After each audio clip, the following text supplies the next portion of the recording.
welcome to stream. Oh, I don't need this timer, really. Maybe I'll put it up for MTG.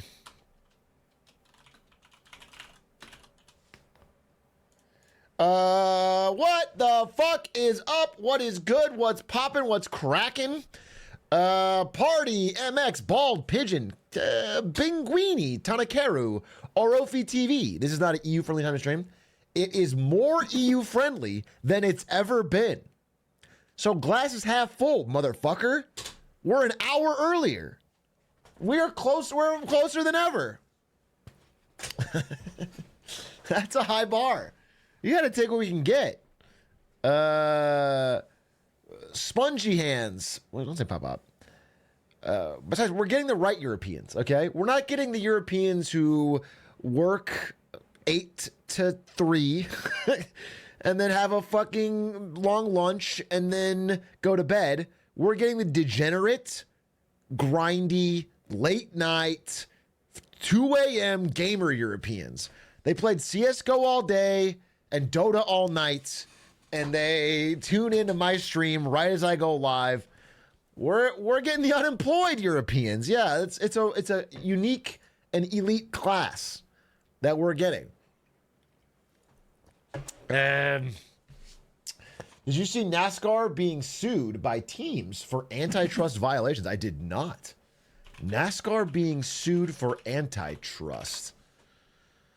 23XI Racing and Front Row Motorsports have sued NASCAR. Michael Jordan's racing team has sued NASCAR, accusing them of monopoly. They're monopolistic bullies.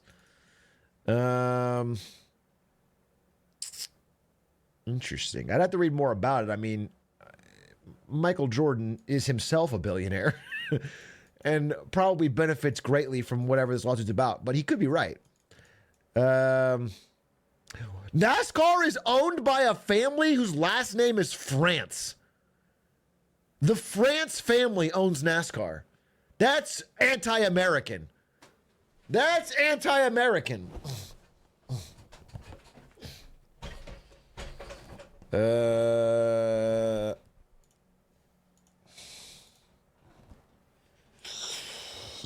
I always do something with it. Think of the shareholders. They're not allowed to race in non-NASCAR events, so they're suing. Yeah, it's probably what it is. It is probably that NASCAR is the biggest and most watched event, and as a requirement to compete in it, they are locking everyone out from building any sort of competitor. You know, textbook monopolistic behavior. So they might have a case. We'll see if it holds up. I got to read more about it. I can't on the fly. Call that a barrio. Did you see that there's strike going on from the dock workers? You read the title, bro.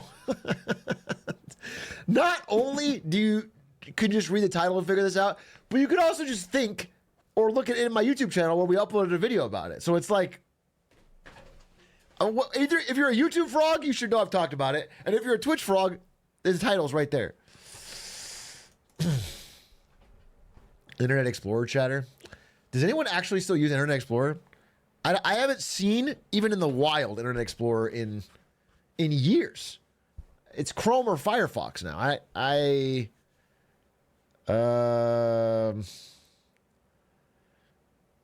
talking about Edge. I'm talking about Edge. Yeah, I'm talking about Edge. I have not. You Edge? Well, I mean, a lot of you Edge, I'm sure. Do you use Microsoft Edge? For Copilot. I see.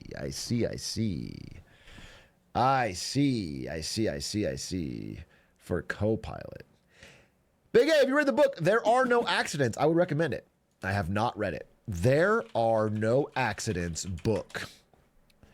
It's a book about the deadly rise of injury and disaster, who profits and who pays the price. Is it about people getting injured on the job?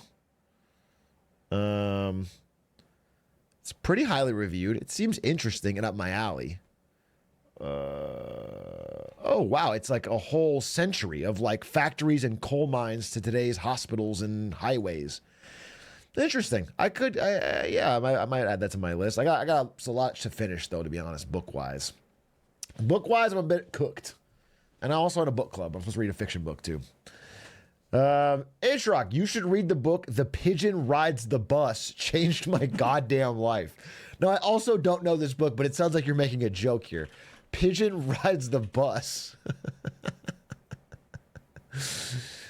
This book changed your goddamn life.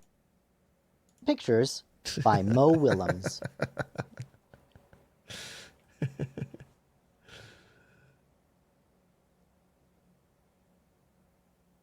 Hi, I'm the bus driver. Listen, I've got to leave for a little while, so can you watch things for me until I get back? It's just so relevant. Thanks. Can I tell you guys?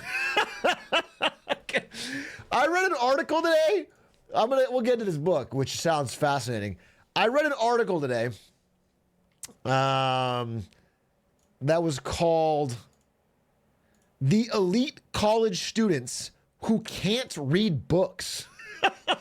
They interviewed a bunch of teachers at like like Yale and like top end universities, and they're like, students are coming to college at elite universities and they've never read one full book in their whole life. Not one complete book in their entire life. And by the way, you know, my first instinct on something like this is to be like, every generation has at some point discovered that students does not read as well as they would like. You know, it's like every new generation is like, oh, this generation is dumb. But the teachers respond to this directly and they go, hey, look, I've been teaching for 20, 30 years. There is something different after COVID. like they're like, I understand that. I get it. I wouldn't normally say it. I'm saying it now. The kids don't fucking read. And it's not like everyone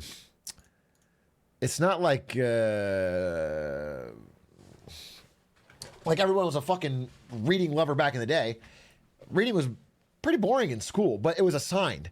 But now that kids don't want to do it to such a level that they're not even assigning full books in grade school, middle school, high school anymore. They're just not doing it. They don't, because they know the kids won't read it. So now they do poems. They do fucking poetry, and they do like short stories, and they do like those the SAT style tests where they give you an excerpt, but they're not doing full books anymore.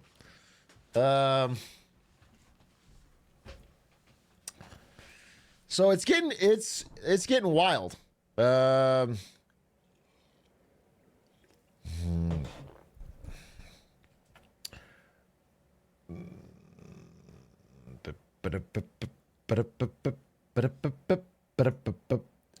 dude.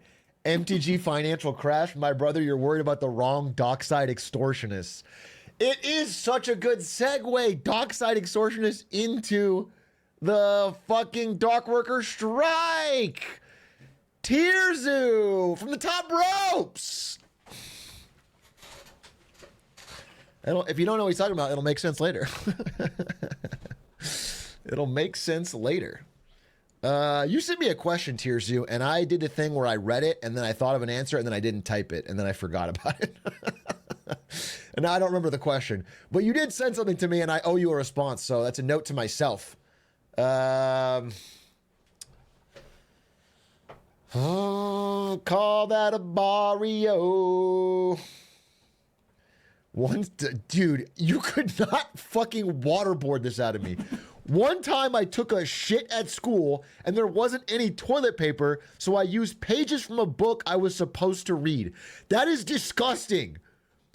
And nobody asked. That's the crazy part, is nobody asked. Nobody forced this out of you.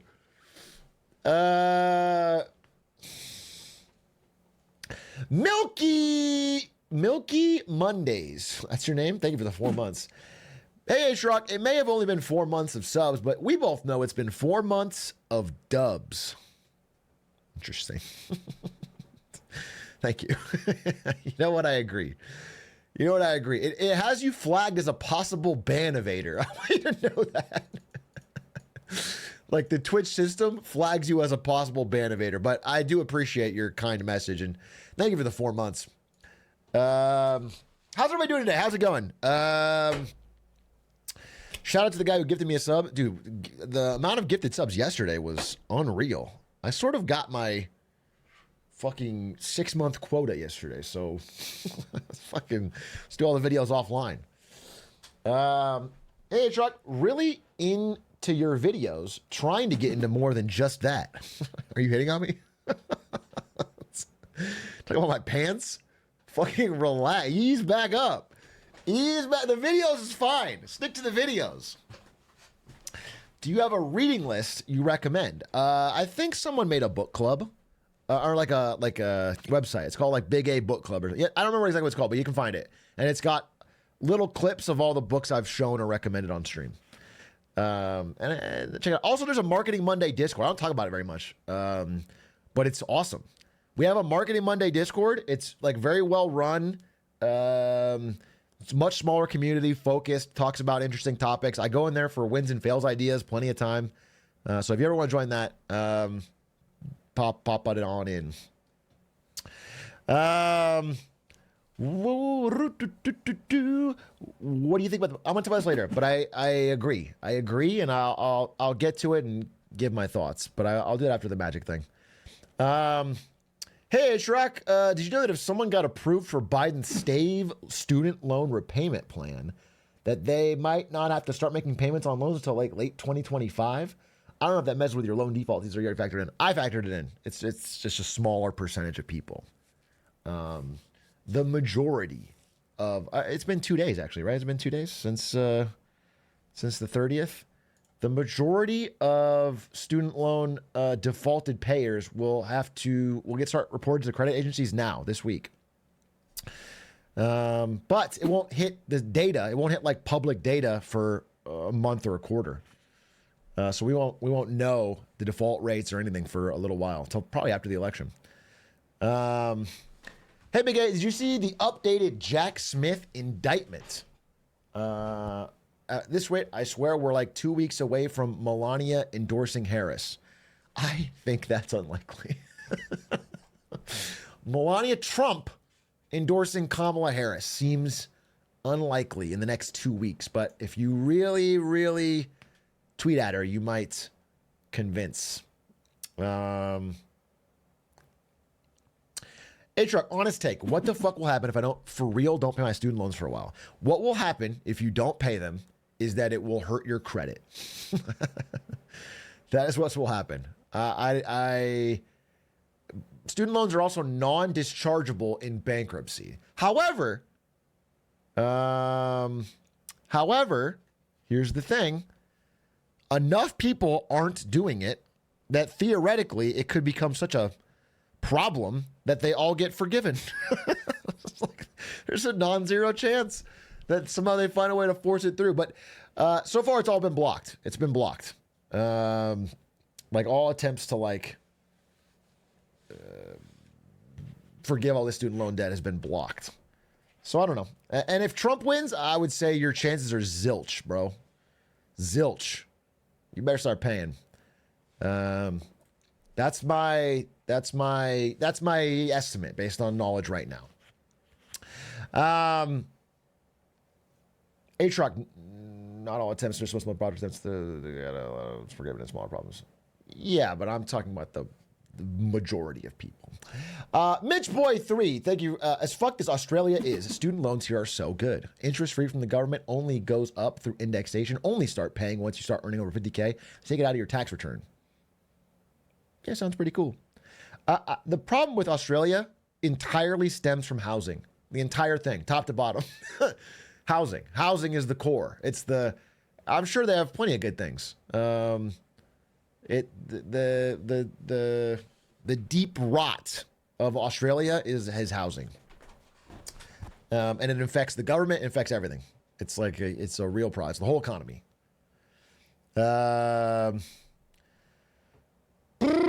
I looked at the Canada Reddit today and I got sad. Dude, you're like describing.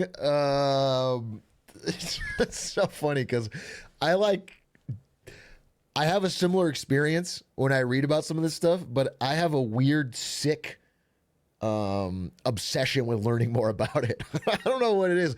Like half my brain goes, "This is sad." Half my brain goes, "I gotta learn more. I gotta learn more." And I start, I start fucking deep diving.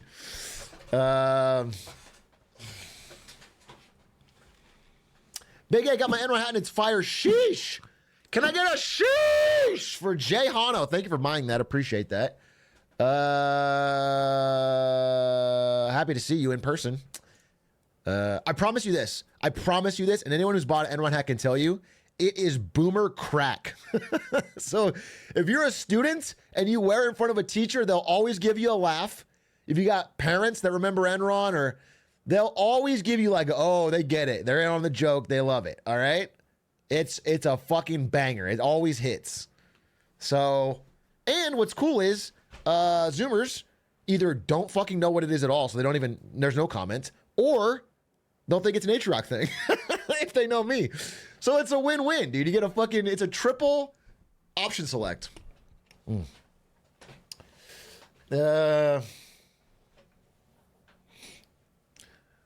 Enron hats fit people with bigger heads. Well, look at my fucking gigantic melon, dude. I got a fucking noggin on me. And it fits me just fine, so. Hey, Big A, did you know that in parkour civilization, it's better to be safe and do the one block? You know what? I talked about this with Stans today while I played League of Legends with him. I played a League of Legends game with Stans, and I went 19-1-6, just to be clear. Just in case you're wondering, in case you wanted to see someone with a perfect 10 OPGG score, go 19-1-6. And while I was doing this, Stans rambled to me about Minecraft parkour civilization. If you are as unaware as I was, this is a 25 million view, 2-hour-long Minecraft video on YouTube that has swept the nation. It is the reason, in my mind, why we have articles like this one, where kids go to college and can't read books. I think there's a deep tie-in. I actually think this is the same thing, because it has become a legit commercial success. I mean, this video across YouTube and TikTok probably got 50. Let's go. Open up. Across Shorts, even more. Probably 100 million views across Shorts, TikTok, YouTube. This is bigger than like many Hollywood releases. Considerably. That's absurd. It's crazy. And my understanding is that it is basically a, not to be, I haven't seen it, so let me not judge too harshly. Let's not. But it's essentially like a young adult novel, you know, Hunger Games or Divergent type beat, but made entirely in Minecraft with him and his friends as the actors. And that shit is outperforming Hollywood studios. It's fucking crazy. That is we're in such a world that the old guard is not going to be able to understand.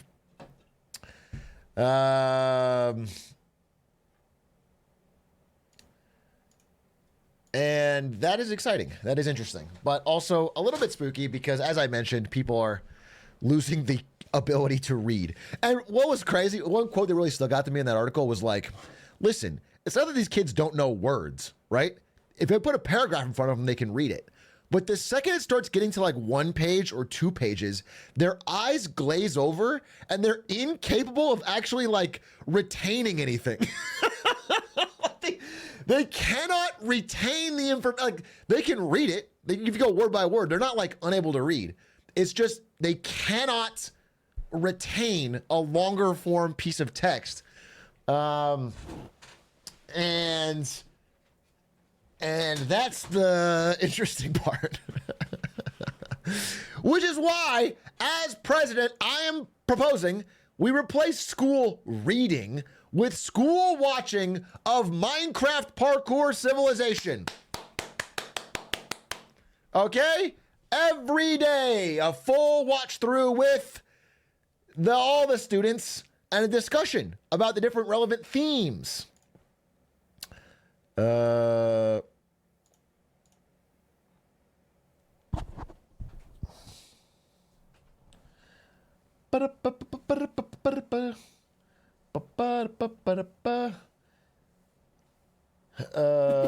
Atrioc, when is the Nortel stuff coming? Just heard about the situations, and I'm a huge fan of them, so I'd like to show us some support.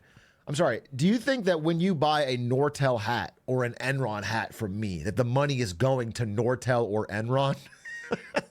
That you are somehow supporting these fraudulent companies? Because the answer is yes. I pass it all on. It's a 100% pass-through entity. I don't do it for the money. I do it to support these corporations that have made such a powerful difference in people's lives. All of the money that will go to the Nortel merch will go towards bankrupting Canadian families. I promise you that. Every dollar I get, I will find a way to bankrupt the Canadian family to make sure that they don't have retirement savings or a job. In the spirit of Nortel. Even if they can't keep going, I'll keep the fight going. My mom is a retired English teacher and current tutor. She says COVID kids are somehow dumber than her own. Not sure what she meant by that. It's a funny statement. You are also the guy who said you wiped your ass with the book. So maybe not true. Maybe you are the dumber one.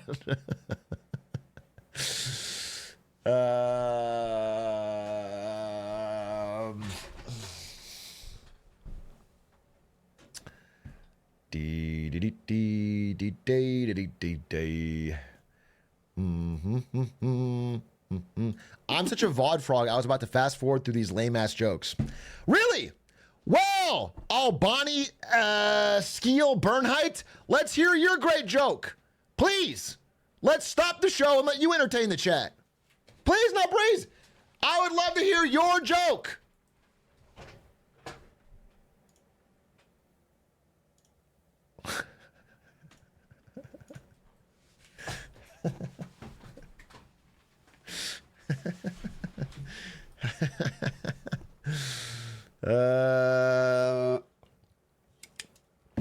Interesting.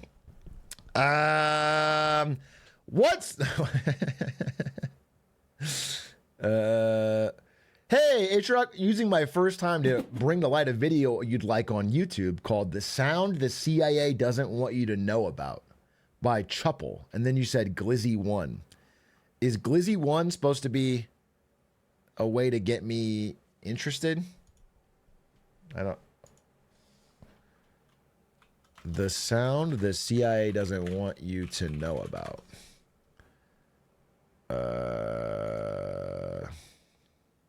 This is 36 minutes, bro. I ain't got time for that. I gotta watch Minecraft Parkour Civilization. I gotta block out 2 hours, dude. I ain't got time for 36 minutes. Maybe I'll watch it. We'll put it on Get Smarter Saturdays list. Hey, Atrioc, I'm Canadian, and I know what the dock strikes mean for Canada as an export to the U.S. Tried reading, but still don't understand because I don't retain information. Well, I don't know specifically what the dock strikes mean for Canada. I couldn't tell you. In my mind, a lot of Canadian exports to the United States would go via trucks, given that we are connected nations. But possibly that I am wrong. Yeah, I don't know. I'll talk about them today, but I'm talking about the United States effects. What are your thoughts on Jennifer Aniston's NVIDIA comments? I haven't seen them. Just saw Kai in a commercial. Did you? I'm not trying to knock you, but do you think that's how commercial is spelled? Is that honestly how you think commercial is spelled for real? Or are you just kind of like in a rush?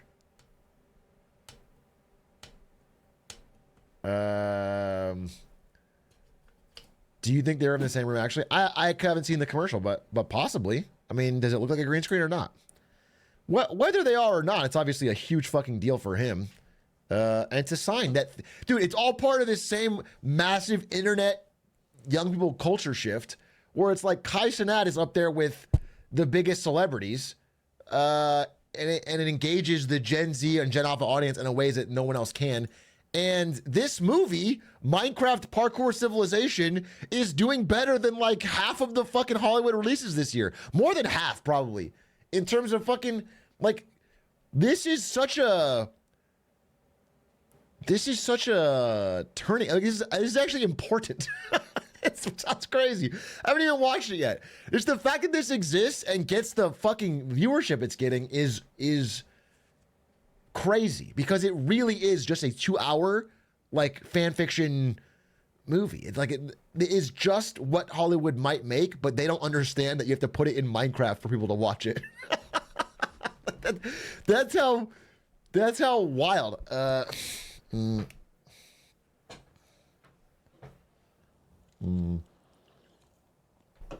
More views in the actual Minecraft movie.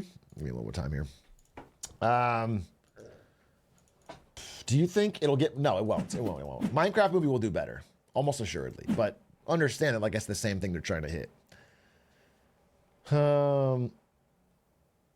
Wouldn't Hollywood movies also get benefit from clips, like you said? I've talked about this. They do. That's why. Like Hollywood studios used to fight the idea of having their show be clipped up on TikTok. Now they lean into it.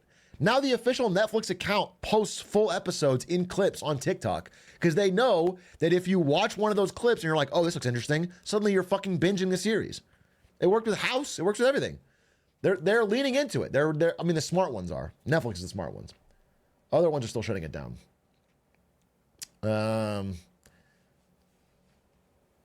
Got me to finally watch Breaking Bad. Yeah, exactly. No, legit. That's how people. TikTok has become what radio used to be, but not just for music. It's for everything.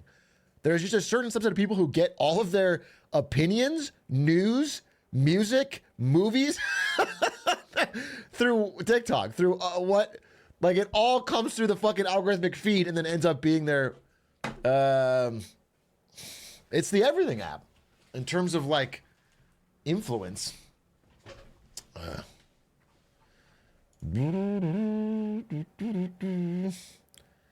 feel like I've watched the entirety of Breaking Bad fully through clips. I promise you haven't, and that's a crazy take. That's a fucking crazy take, because that means you watched them all out of order, randomly, with no cohesion. That is not. I mean, I believe it was Vince Gilligan, the director, who said the ideal way to watch my masterwork is through random 30-second clips of different parts of the episodes. Non-linear storytelling, yes. Vertical only, on the phone, while taking a shit, he said. He said specifically while taking a shit, or ignoring a teacher in class. That's what he said. Bravo, Vince. Bravo, you've done it again. You're a pioneer, my king.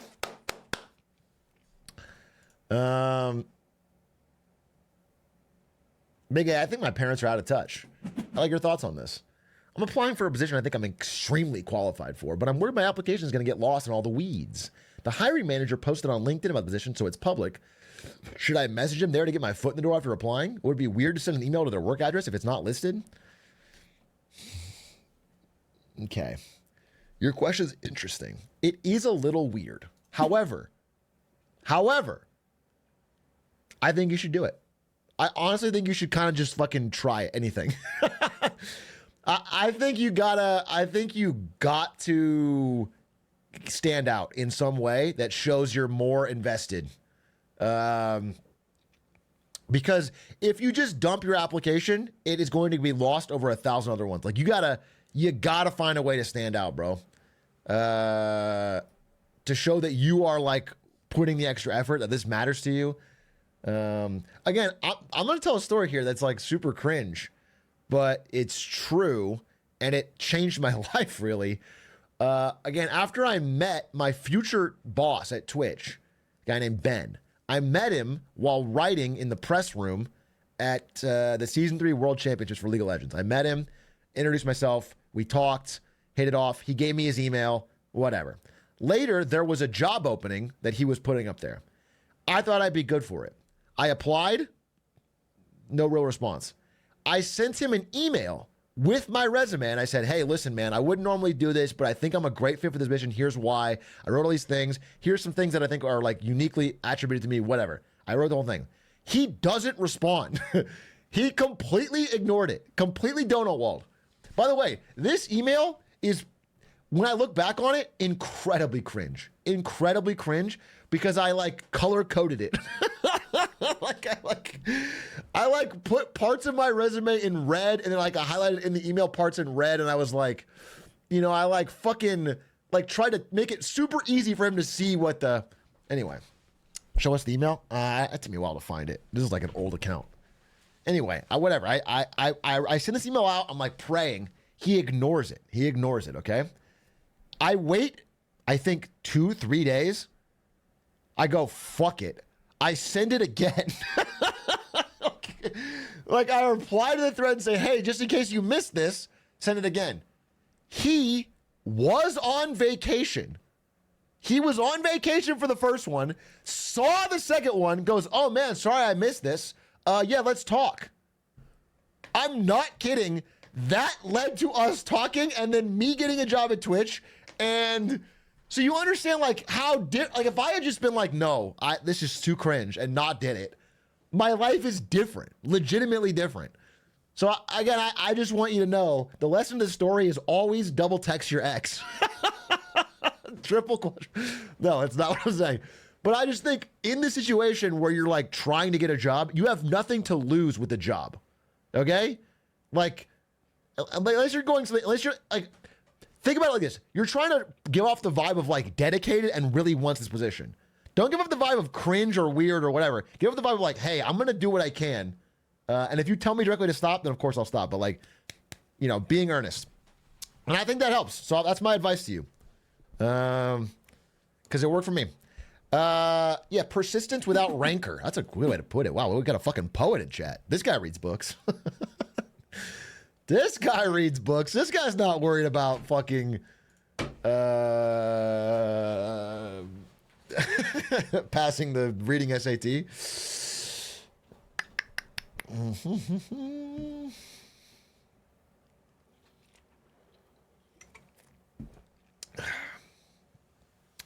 Big A, former employer here. A former employer reached out to me today asking if I'd be interested in coming back. I really like my job right now. It's not glamorous, but has solid pay. Should I interview and see how it goes? You're nervous about this. Warm regards. Not warm. Yeah, fucking course. Of course. The standard response, and it's a good response, and my recruiter friend, Brian, who knows much more than me, will tell you the same thing. There's nothing to lose.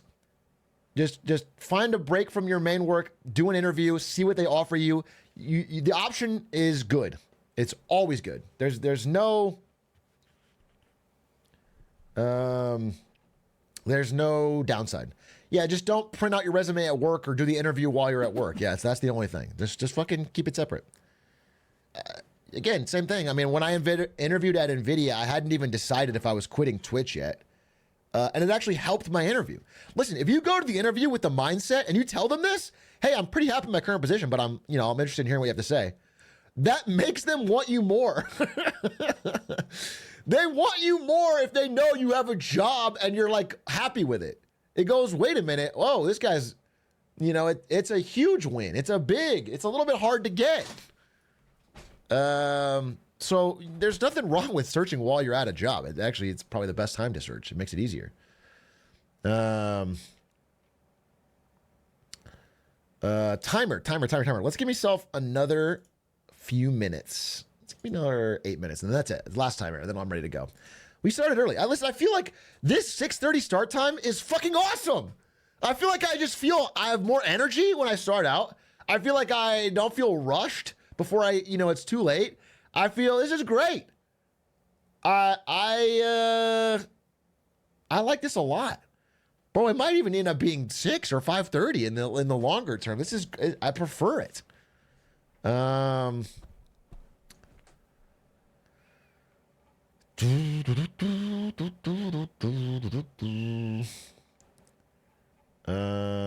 also I sleep better. I've been sleeping better. I don't have to play basketball at midnight. I play it at like 10, 10:30. Hey, Big A, I worked at Apple for the past 2 years. Ooh, and I love my team and I love what I do. I feel guilty about being part of the problem with society. You got way more conscience than me or most people. You're not, whether or not you work at Apple will change nothing. And I don't mean that in a, a fucking zoom out kind of way, but I think you can be a good part of society by using your probably very good income to be a good person to your friends and family and create a stable household, and like all that stuff is like a way you could be a good person. I wouldn't worry about whether or not phones existing. Yeah, you could be a part of your community. You could vote. You could fucking participate in local elections. You could clean up a local park. Those things I think would be a better thing than trying to handicap your earnings potential. Second thought, you could quit Apple and go work for a real patriotic good company like Northrop Grumman or fucking Raytheon or fucking, get out Lockheed Martin, dude. Start making a difference. Monsanto. If you could find a way to poison people with weed killer, that would be good. That would be, or Boeing. Yeah. Can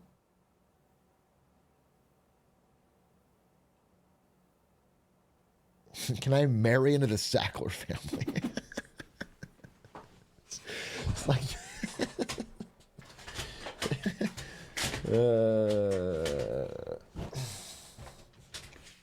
yeah, you can. Let's see. Look at him. This is who you got to marry. Just know that they are hot. I don't know which one you're going after, but goddamn, marry right in. You can be part of this. Look at this group. Just a dynamo. America's most hated family. Here's some better pictures. How about this? Marry in, get that money. Would all. They just look evil. Maybe. I mean, they're also just old and white, so mind your tongue. My grandparents don't look too different, it's not, they're not evil. I think the evil part comes from like the wealth, the sheer opulence around them, that it radiates the fact that they have killed people for this money. I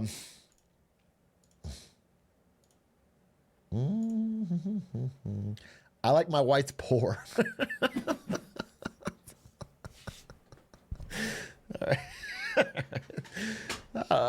Not me particularly, but I will say there is something charming. There's something that's really puts you at ease about a really visibly broke white person. I feel like you can trust them. Like real, like early Eminem. I'm thinking of early Eminem. Yeah, exactly.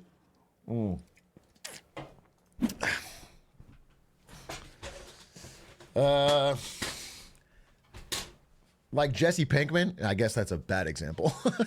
He fucking commits a litany of crimes. Thanks for the stream. When they did all his PD stuff. So I don't know too much about this, but I do know that my mom. I know P Diddy's obviously a fucking freak and is probably going to end up in jail. But my mom told me, Brandon, she like pulled me aside. She's like, don't cover the P Diddy stuff. He doesn't need any publicity. It's like, Mom, I'm not moving the needle. I'm not moving the needle on P Diddy, and I wasn't gonna cover him. I don't follow this stuff. I'm not like, it's not coming up in the FT, dude. But she told me that, and I was like, all right, well, so I'm not covering it. So you better find someone else. If you want your P Diddy news, you get it from someone else.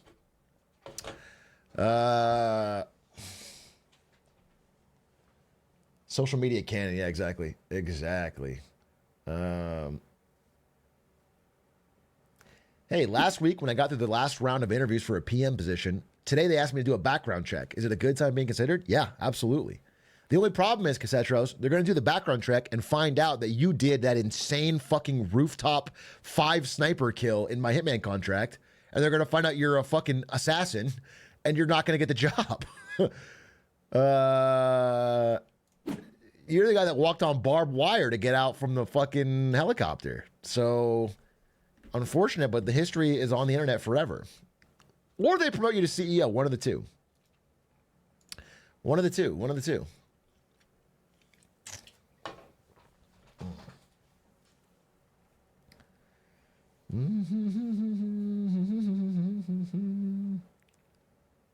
I fuck with wealthy suburban white men whose top 3 artists are Tupac, Nas, and Macklemore.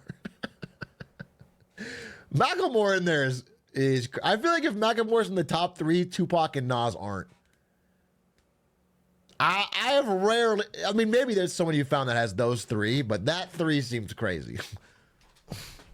If they do, if they ever, this type of person, if they ever put Nas in their top 3 and you ask them about it, they will only talk about Illmatic. They will only say that they've ever heard of Illmatic. I love Illmatic, dude. I fuck with Illmatic. Illmatic's great. But not any other Nas ever, especially on his recent stuff, which is incredible. And they definitely wouldn't put Tupac in their top 3. Macklemore, Post Malone, Eminem. Now there's a top 3. There's a hip hop top 3, bro. Something about it, you know, just feels right. Something about it.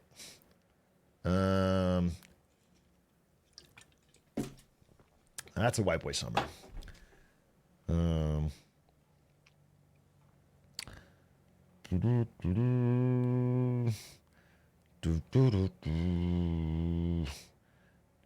you hear the new JID? No. Is there a new J, like really new or like a few months back?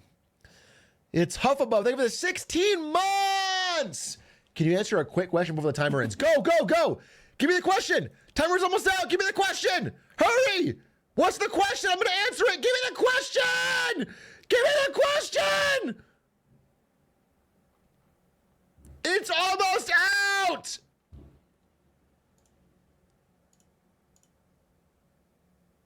Oh, that was your question. He said thanks. All right, well, consider it answered. Consider it answered. Well played. Ladies and gentlemen, let's talk about Magic the Gathering. The Magic the Gathering. Wait, can I hold up a card?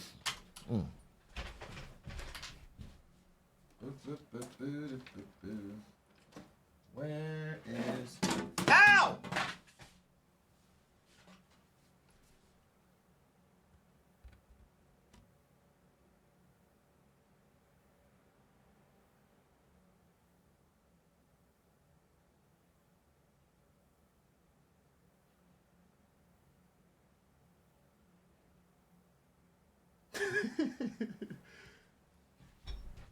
I just wanted to see how long I could hold it up before the whole chat became Kappas.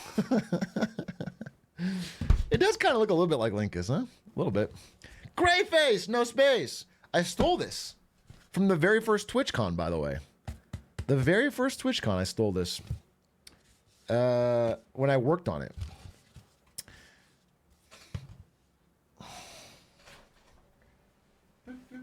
All right, where's my Magic the Gathering? Magic the Gathering card. Where is it, Magic the Gathering card? Is this it? No. I need a Magic. Where's my Honor of the Pure Sign?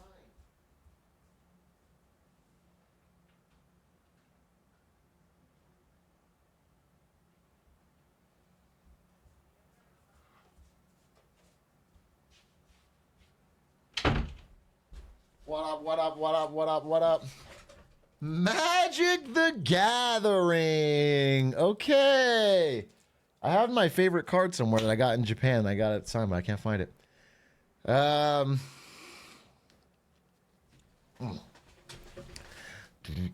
Oh, let's talk about Magic the Gathering.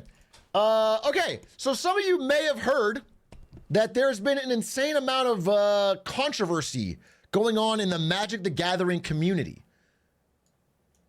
But when you think of Magic the Gathering, you're probably like, some of you are like, what the fuck is it? All you know is it's a fucking card game, likely for nerds, okay?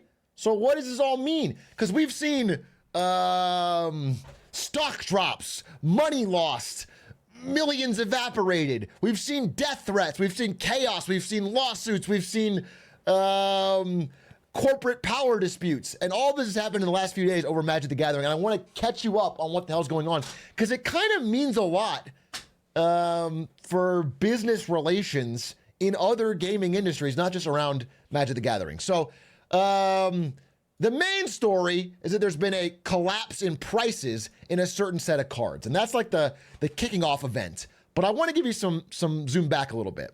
All right, so when you think of Magic, you probably think of some nerdy guy playing a card game with another nerdy guy. Okay? Generally, if you haven't played the game, your vision of the game is two people across the table casting their card spells at each other till one of them wins. All right? You've got a general sense of what Magic is, and it's 1v1 playing these cards. All right? I would like to introduce one of the kings of nerdy guys, a guy that's worthy of great respect. His name is Sheldon Minery, okay? This guy's name is Sheldon Minery, and he's one of the OG super Magic nerds, okay? This guy has been playing Magic for decades and decades. He's like a high-level judge. He worked at Wizards for a bit. He knows Magic in and out.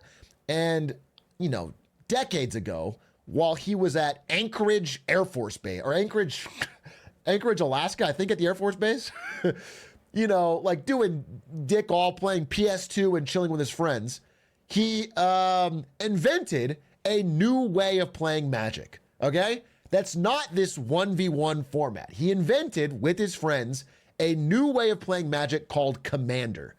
Now, I don't have to explain to you all the details, but Commander is 100 cards, and they're all different. It's basically like if you ask almost a kid to make up the most fun way to play Magic. He's like, hey, what if we just have 100 cards, they're all different, and you get one card that's like your superhero card, your Commander, okay?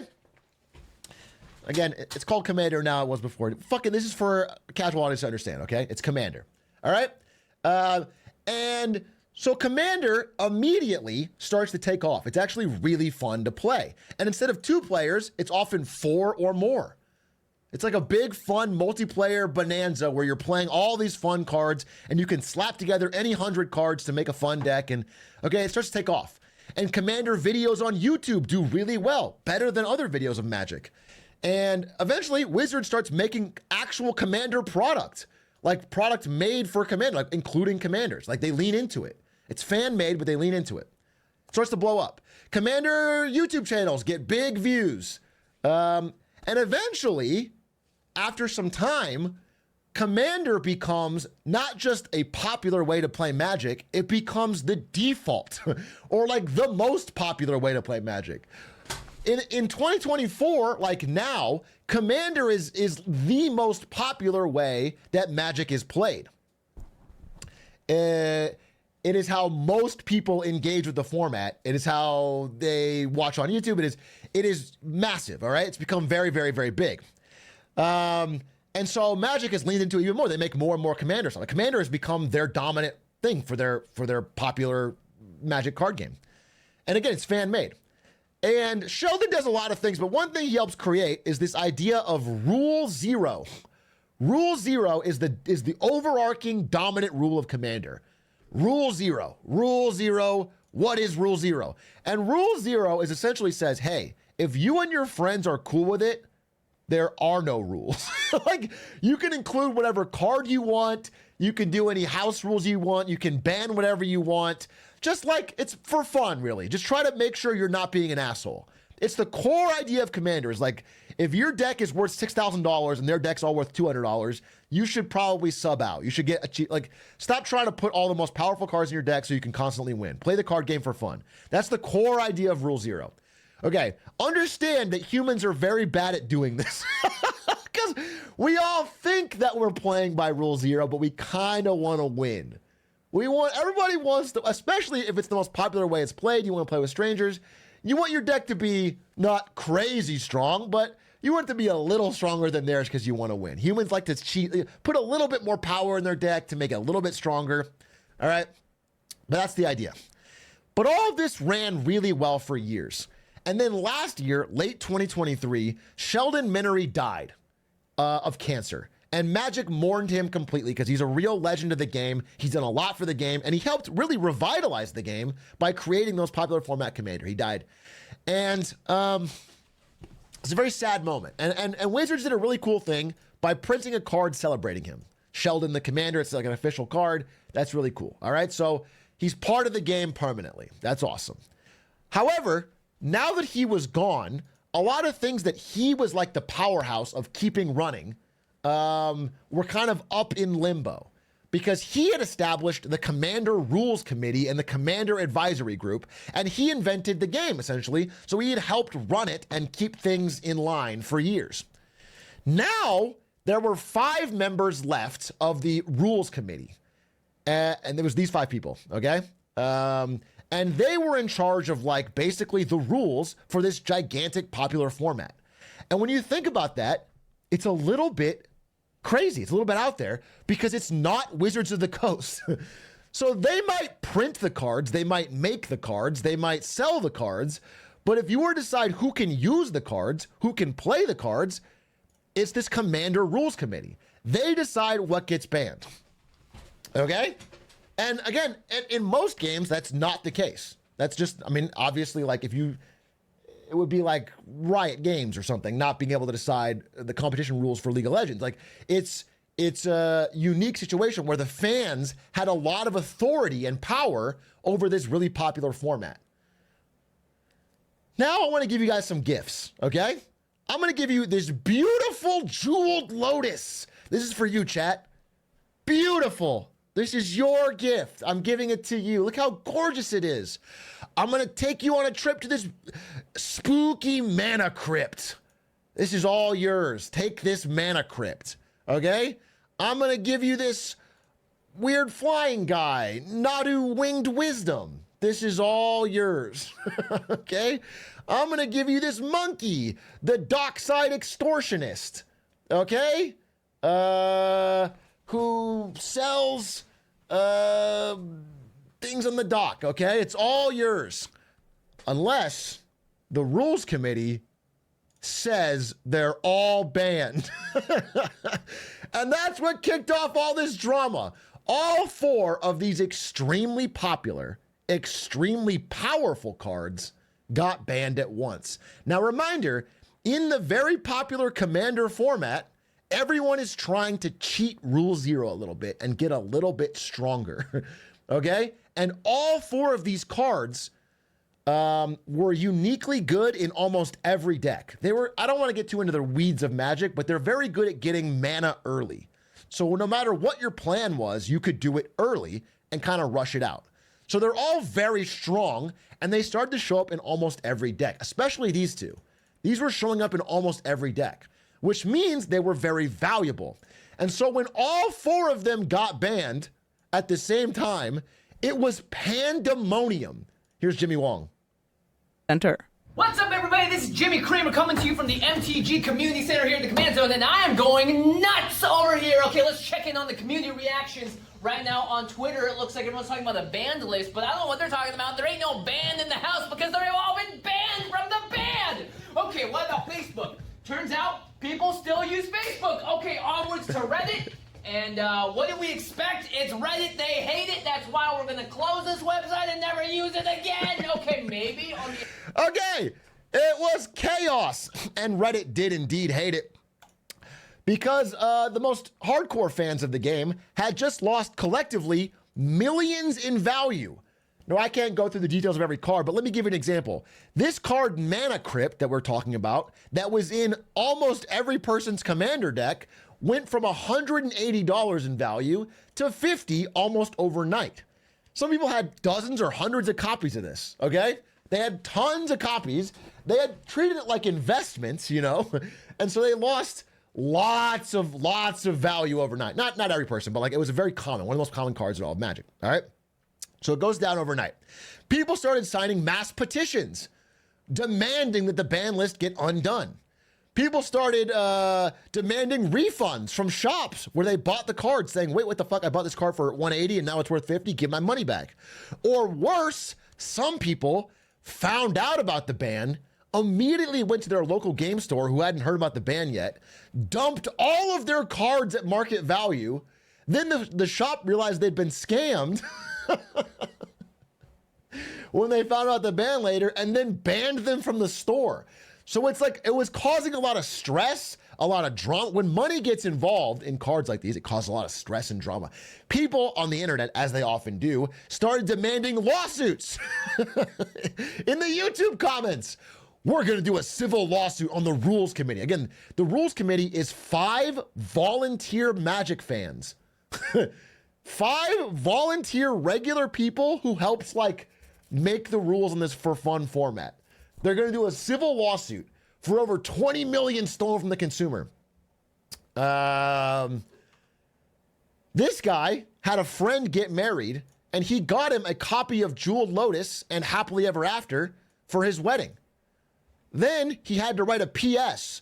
I was planning to gift you these cards before the ban. The rules committee is bullshit. He had to write that in his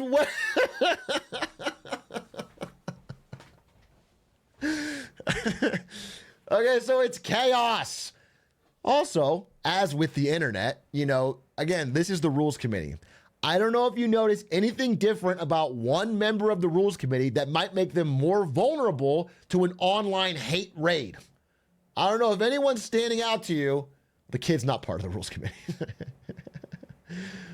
I don't know if any of these people might be more likely to be endlessly attacked by the internet for this change. Again, by the way, I want to say, I'm no Magic expert, but my understanding, and I've talked to people like Jimmy Wong and people that know Magic better than me, all 4 of these cards, whether or not you can agree on the rush to ban them, they're all ban worthy. They're all very, very strong and very annoying, and they probably should be banned. Whether or not there should have been like a more time period or whatever is a debate, but they should have been banned. All right, so anyway, turns out it was her. All right, so she starts getting extra harassed, like on her social medias and Instagram and everything. She's getting extra harassed as like the person who must have definitely done this. It's her fault that everything's getting banned. So then to protect her, they leak. They don't normally do this, but they leak that, hey, this wasn't even a unanimous decision, and she was the only one who pushed back against the ban. But then that caused another wave of problems because everyone's like, wait, it wasn't even fucking unanimous? It wasn't even unanimous? And now my shit's worth, what, $50? So now they're extra fucking mad. And it's causing more problems. And this happened all around Friday. And on Friday, I was playing Magic with some friends. One of them is Travis Gafford, who helped introduce me to this story. And I was talking to Travis, and I said, listen, I don't know Magic as well as you, but this is what I said. I said, this reminds me of when Riot Games was getting annoyed with all of the other companies that ran League of Legends tournaments, like IPL that went out of business and ESL and all that. And I said, I got to imagine Wizards of the Coast is having meetings right now saying, why is so much of our business being impacted by 5 strangers? Why is so much of our money being threatened by people's... So that's when the yoink happened. That's when the yoink happened. And that's when this chaotic moment this weekend became a chance for Wizards to do what they probably always wanted to do and say, hey, the power to ban cards really shouldn't be with the fans. It should be with us. And they put out this post called On the Future of Commander, where they said, hey, people have been giving death threats to the rules committee. That is not cool. That is not cool. So it also seems that it's just too monumental of a task for them. They have other jobs and lives, which means most popular format in Magic, which means we're going to take over. If you insist, because of all of these deaths, I mean, they kind of pulled a Palpatine, you know, emergency powers. There's so much unrest. There's so much chaos. I guess we should step in. And now, after years and years and years and years of Sheldon's system, where the fans help decide how to run this fan-made format, Wizards now has complete top-to-bottom control. Again, this is the Commander Rules Committee saying, as a result of the threats last week, it has become impossible for us to continue operating. Given that, we have asked Wizards of the Coast to assume responsibility for Commander, and they'll make all the decisions and announcements going forward. It's now complete coup. They have total control. Wizards has emerged from this as the king and victor. Their most popular format is now completely in their hands. And what that means is still up in the air. But Olivia, the woman who was, again, attacked by the internet and then championed by the internet for being against it, said, I'm devastated. I didn't want this. I'll write something more meaningful and thought out soon. But right now, I'm just so sad and empty, hoping I didn't fail the memory of my friend. They are pretty upset because, again, this has run for years and years and years. And then 1 year after Sheldon is gone, the structure of the rules committee has been destroyed. All because people were so mad that their mana crypts are worth less in value. These were pretty funny on Magic the Gathering Reddit. Accept bans in stride and don't threaten people for trying to create a more healthy format or draw 25 Magic players. Impossible. Impossible. The rules committee doesn't know how to manage the format. Okay, we'll be in charge then, Wizards of the Coast. Angry. Wizards is going to ruin Commander. All right. Now, everyone, anyway, the day later, everyone started to realize, wait, what the fuck have we just done? All of the angry Magic fans started realizing, like, what the fuck have we just done? Now, like, a thing that we all loved is probably in a dangerous spot very quickly. One of the first things Wizards announced, and almost incredibly fast, as if they've been planning this, like they were ready for this moment, they announced that they're like planning a power bracket as a way of determining how to balance Commander. There'll be different power levels where different cards are legal. That's the idea. And because let me understand the financial incentives here. Wizards does not want any cards to be banned, almost any cards to be banned. They would prefer almost no cards to be banned because if they are legal, at least in some formats, like the high power format, some whale will buy them. And that means they can always reprint them with special art and sell a fucking mint. The Wizards would love to have nothing ever banned so they can always reprint it later to get you to buy the new set. That's their fucking plan. And so it's very likely, based on their vague, ambiguous announcement, that they're going to unban these cards but make them only allowed in Power 4 decks. But again, all of this makes what was a very simple format, a Rule 0 type format, a lot more complicated, a lot more difficult for a casual fan to understand, get into, and build their deck on. So it's a bit spooky for Commander Magic fans. What is funny, though, is that people are already sussing this out, and the price of these banned cards people were tearing up, destroying, burning on fire, throwing away, is spiking right back up because everyone expects them to get unbanned. So all the stuff that got traded in for nothing and thrown away, and it's like the dip is being bought because everyone's like, wait, it might get unbanned. And so that's what happened. It was a whirlwind 4 or 5 days where a system that balanced fans and company for many years has been undone in a moment, largely due to an outpouring of fan rage at what seems like a pretty reasonable ban. And that's my breakdown. I can answer any question, but that's my breakdown. And it reminds me again of like League of Legends, what they did with all of the fan tournaments. Seems unfortunate. Yeah, it's unfortunate how it played out. It's definitely unfortunate how it played out. And it's unfortunate how, how gamer rage can lead them to getting the opposite of what they want. Yeah, all this over 4 cards. Yeah, it is all this over 4 cards. wouldn't people just play the rule zero way and not care because it's for fun anyway? In my experience, no. Like once the rules are set in a new way and you show up at a game store, it'll be expected that you play by whatever the rules are.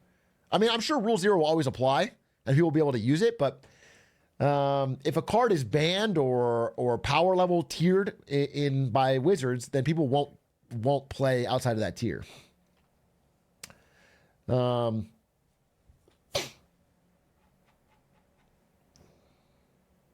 Yeah, Rule Zero is more for friends. I mean, obviously, if you're playing with friends, you can do whatever the fuck you want. But the Rule Zero ethos was for even strangers. It was like the idea of like, hey, just try to like, balance your stuff. Don't be an asshole. It's like that kind of rule. And now it's possible, I want to say this, it's possible that Magic Commander has gotten so big and so important and there's so much money in it that maybe Wizards does need to run it because no human being can handle the pressure of having that much on the line. Like that is a real issue. That's a problem. But it's kind of unfortunate that had this not been handled in such a, angry way and rushed way on both sides, likely a thing that was going pretty well would keep going well. And there will be some kind of counterbalance to Wizards being able to reprint or abuse or put out or power creep, The fact is that Wizards always wants you to buy the newest set. So if they want that set to sell, they'll put in a card that's good for Commander in it. And if it's too strong, no one chooses who to ban it but them. That's the problem. It's like there was finally a counterbalancing effort to the moneymaker, Wizards. Can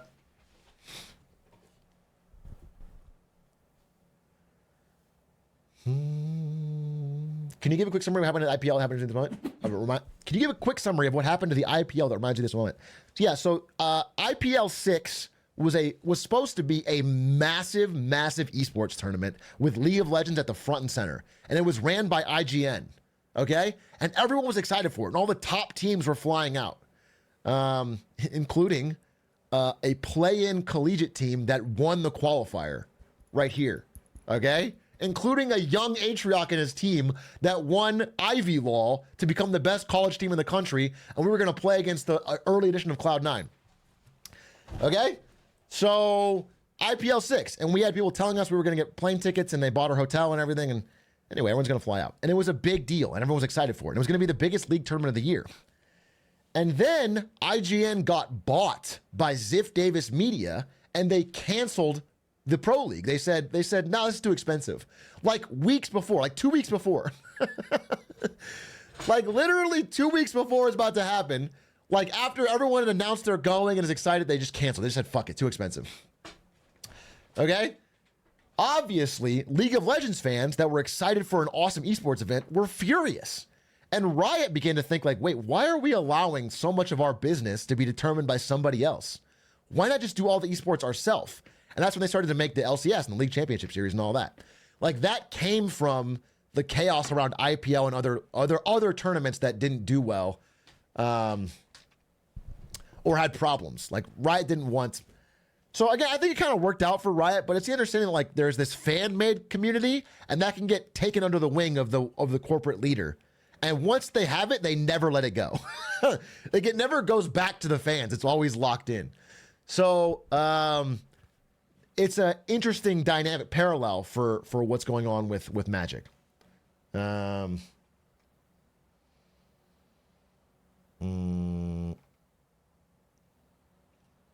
recently released were the cards that were banned? They've been out for a while. But they just got more and more popular, What formats do you play? I only play limited, bro. I only draft, so it didn't affect me. Fuck all.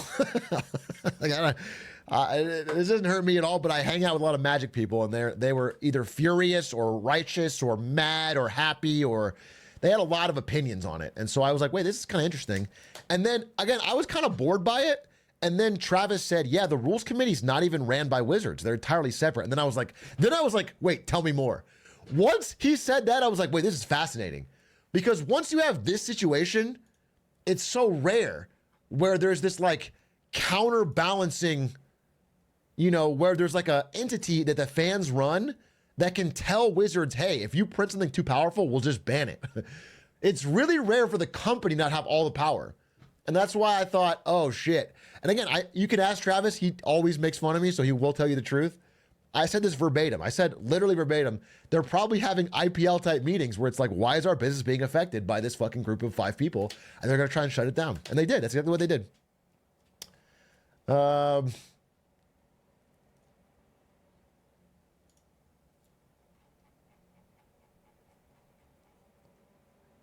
Did the RC give the power over to Wizards? Did they take it? I think it was a little bit of both. Everyone in the rules committee was getting harassed, and they're all regular people with lives and jobs, you know? Like, they have normal day jobs, and they're getting harassed on their social media, and they're like, I can't handle this. And then at the same time, Wizards like, hey, we're here. We'll take it from here. Like, Wizards was ready to go. Wizards was ready to fucking go.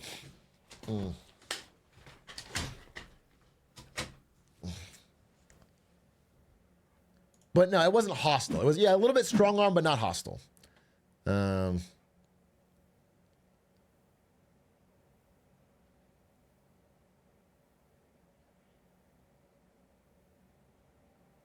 Surely cards have been banned before. Why didn't get? So the unique thing about this ban that made it such a big deal was that it was 4 cards, especially 2 cards, that were like very popular and very expensive. Not like very, very highly costed. And they were only really used in that format, in Commander. So if they're banned in Commander, they become worthless. So like, imagine you were a regular person who saved up some money to buy a mana crypt for your deck, because you play every weekend. You spend $180. The next day, you can't use it and it's worth 50. You will be mad. You'll be angry, and you're rightfully a little bit angry. Okay? Like, you spent $180, you got the card, you want to play it in your deck, everyone else is doing it, you want it, and then it gets banned. However, you have to understand that, you know, when you treat cards like investments and you treat it like money, you're going to get burned sometimes. And it's not the fault of the people trying to make the game more fun for everybody else. They can't massage your balance sheet as the #1 priority. It needs to be about getting OP shit out of the game. So I don't blame them for doing it. Now, one thing they could have done is a reserve list or a ban warning list, you know, where they say, hey, we're thinking of banning this card in the next 6 months. Putting it out there, by your own risk. They said they didn't do that because it's had a lot of problems in the past where sometimes it's on the list and it doesn't get banned and everyone's like, wait, what the fuck? You screwed me there. You know, it's like, it's this weird limbo. So they said the best way to do it in their experience was to just rip the Band-Aid off and do it quickly. But it didn't work out. In this case, it did not work out.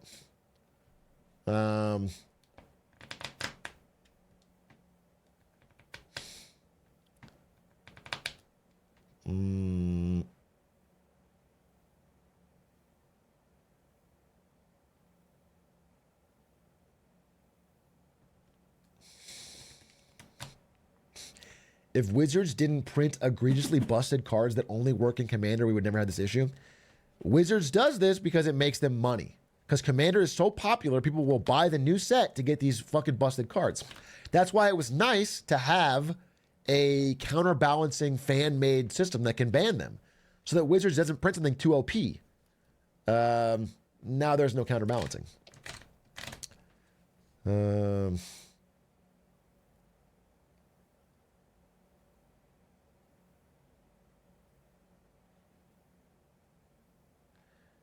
$30 card? Yeah, but they just reprinted it. It was just a chase card in the recent set. And they did that because they knew people would buy it for that mana crypt. It wasn't like they're reprinting these cards to make money because they know they're popular and they can put new art on them. And so mana crypt is a perfect thing. We're getting too in the magic weeds now, but I think people understand the main high level of what happened.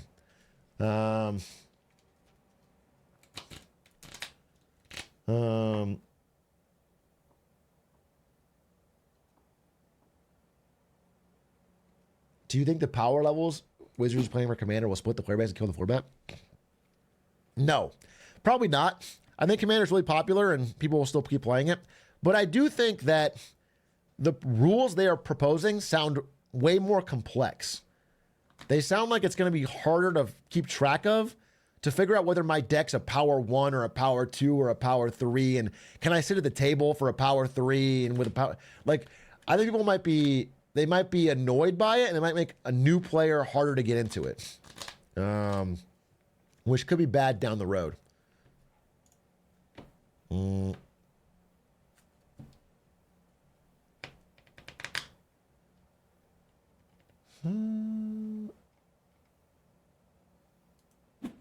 This game, what's really interesting is looking at this from the perspective of Yu-Gi-Oh! The game has huge ban lists, slaughter lists, and cards crash in value after a year because of heavy reprinting. Yeah, Yu-Gi-Oh! Is a dumb card game. I'll say it, dude. I'm saying this with almost no experience, but I look at Yu-Gi-Oh! And it's like every card has 19 pages of text on it. It's like fucking top to bottom. It's a fucking novel. Sometimes front and back. It's ridiculous. And then you hear about people that can do like one turn fucking, yeah, it's like one turn kills, one turn wins. It seems horseshit, to be honest to me. And I have no interest in it. But if you like it, you like it. My grandfather's deck has no pathetic cards. How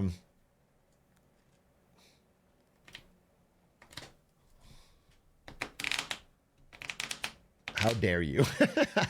How dare you? That's what all my Yu-Gi-Oh friends, they'll say. When I make the same joke, and they go, how dare you? You don't get it. I don't get it. Fine. Gonna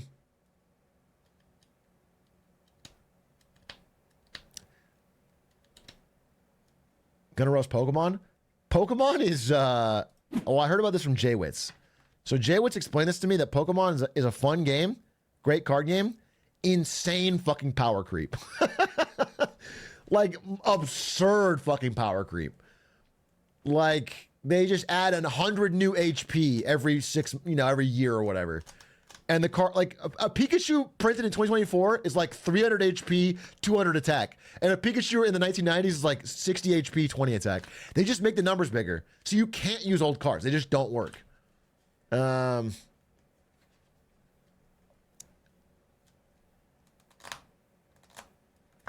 We're getting a new Pikachu in the next set that deals 300. Look at this. Wait. I remember this in fucking grade school, dude. I remember this Pikachu card. 40 HP, 10 damage. I used to have these in my binder, bro. You gnaw. If you want to do 30, you got to flip a coin. Oh, dude, another thing I want to say is kind of unrelated, but one of the reasons it was fucking really awesome that they banned this card, particularly Mana Crypt, which, by the way, the most popular, I think, of the four, is that Mana Crypt, every single turn, you had to flip a coin.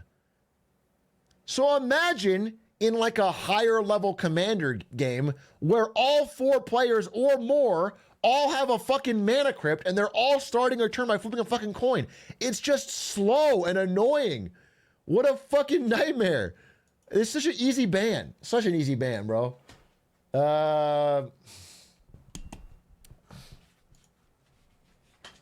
Yeah, but it's hilarious when someone dies to it. Well, Rule 0, you can play with it.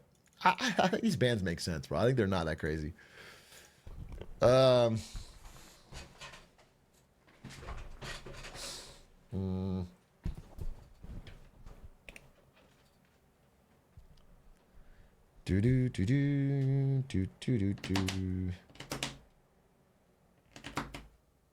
play Ruby Storm in Modern. Do that my coin flipping ways.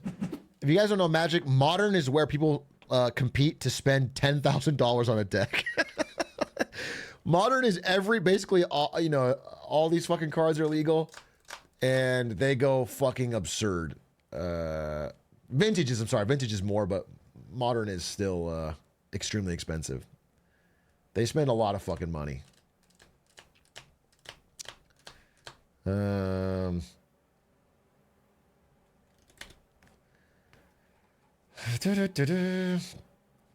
is for still coming with more money than sense. Yeah, well. My CEDH deck, competitive commander deck, is $15,000. I know this guy sent a death threat. This guy right here sent a death threat in the past 3 days. I know you did, bro. You were out there on the fucking Reddit. You were talking to lawyers. You're one of the people. You're the reason we got this fucking problem. There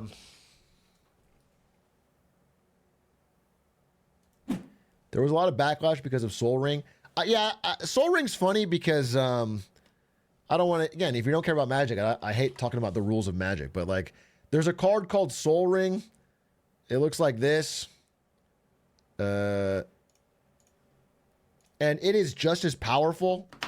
You know, it's really like based on power level, it should be banned. But this is so common and it's in so many decks that they absolutely would never ban it. This is in actually everyone's deck. It's so ubiquitous, and it's also been printed so many times that it's cheap. So everyone has one. They've all got it. It's in all the pre-constructed decks that Wizards sells. They would never ban this because it would be too much chaos. But power level wise, it probably should be banned because it's so ubiquitous. Yeah,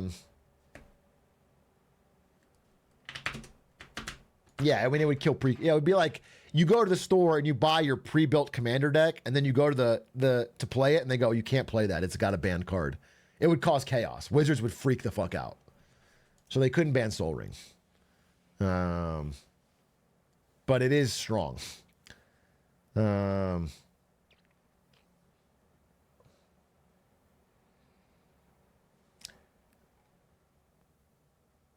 Can't wait for my deck to be classified as Power 4 with 99 Power 1 cards and 1 Power 4 card. Pebela. Yeah, the thing is, they were talking about having like an online portal where you could upload your deck and it tells you what power level it is. It just seems so fucking complex, dude. You have to type in all 100 cards and then it's just going to be, I think it's going to be such a nightmare for them to try and do this, but they just really want to unban cards so they can, we'll see how it plays out. But it's pretty chaotic. Anyway, we can talk about the dock worker strike.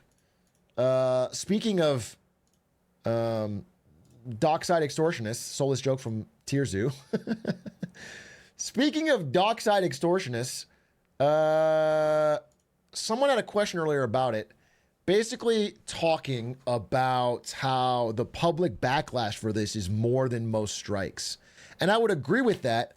I think the narrative of these people will never allow automation and they all get paid too much is a classic strike busting tactic that works well here. And I want to give you an alternative POV. I want you to understand that my take is not that longshoremen aren't well paid. They are well paid for blue collar. They're like the most well paid blue collar workers. It's that purity testing a strike, especially one that isn't striking against the government, it's striking against the shipping companies who have made exorbitant profits, is counterproductive to your own interests. It's kind of it's a crab in the bucket type mentality. I understand that the pay they're advocating for. Let me give you the what is the wages productivity graph? Okay, so around the 1970s, right around here, I mean, for the longest time, as productivity went up, wages went up, and around the 70s, that started to split. And people started to do more work or get more work accomplished, but their wages didn't go up commensurately. Okay? That's really important. If you plot what the dock workers are asking for on this graph, it's like exactly on this line. Their wages have stayed going up along this green line. Because they have a strong union, because every time they start to get like bullied around, they strike, they have kept this line. So assuming we still had 1970s level alignment, most blue collar jobs and most jobs would get around what they're making, which is 100K, 80 to 120K. That should be the normal amount going to labor for like a middle class job. That's just unions working. But everyone else, because unions have evaporated, union membership has evaporated, and no one has the ability to stand up against corporations, they have been squeezed down. Their share of the profits has gotten smaller and smaller. And they're mad at the few groups of workers that still have enough strength to push back and fight for their share. So I want you to understand, like, first of all, that's one reason I support him. Secondly, everyone brings up, oh man, the head of the dock workers union makes $700,000 a year and has a boat. And it's like, he does. But understand that the person running one of the largest, most powerful unions in the country with thousands of dock workers making $700,000 a year is not that crazy, given that he would, if Kai Cenat woke up with that money, he'd kill himself. Like it's like a medium streamer. You know, it's not that, it's high. If you're an average person, you hear that, you go, that's fucking high, that's crazy. But his job requires stress, requires negotiating with a lot of corporations, requiring standing up for a lot of people. Making that much is not that fucking crazy. He doesn't have to be, like, again, it's basically purity testing. It's like, this guy needs to be my ideal of a working class hero, or I won't support workers. And I find that to be a little, you know, it's counterproductive for your own interest. Like, if you ever feel like you're part of a worker group that needs to strike, they're going to do the same things to you. They're going to find a way to purity test your strike. So I just want you to understand that that's like a common situation, and maybe don't trust your initial gut reaction of being like, these guys are so anti-progress. Secondly, I want to talk about automation. Okay? So, containerization. The dock workers have a lot of power because they're the only ones that can do this job.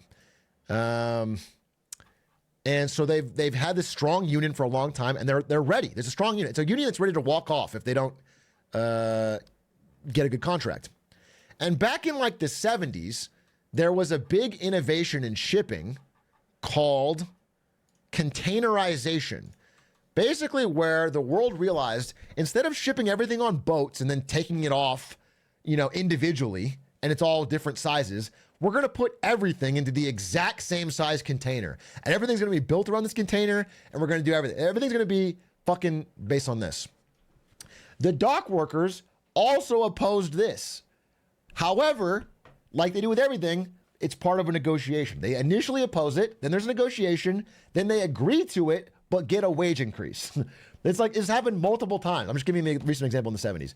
So they said, no, we can't have containerization. Then the port said, okay, we have to have it. So they said, okay, we'll have it if you give us a wage increase and you do buyouts for the people losing their jobs. Because obviously it takes like 90% less people to use these than it did to like manually unload everything, okay? That's what happened. And it worked great. And they didn't become incredibly rich. They just fucking kept along this line. And so I don't think it's unreasonable that when we talk about the next wave of port automation, which is going to be, you know, software-controlled cranes that load and unload, that they're going to eventually concede to that, but with buyouts and with wage increases for the remaining union workers. And in fact, I'm not even talking out of left field here, because the guy that ran the union for 30 years has a great quote where he said, look, automation is going to lose union jobs. But I promise you this, eventually there's only going to be one guy left running the whole port, and he's going to press a button and it's going to do everything. But that guy is going to be the highest paid union son of a bitch in the world.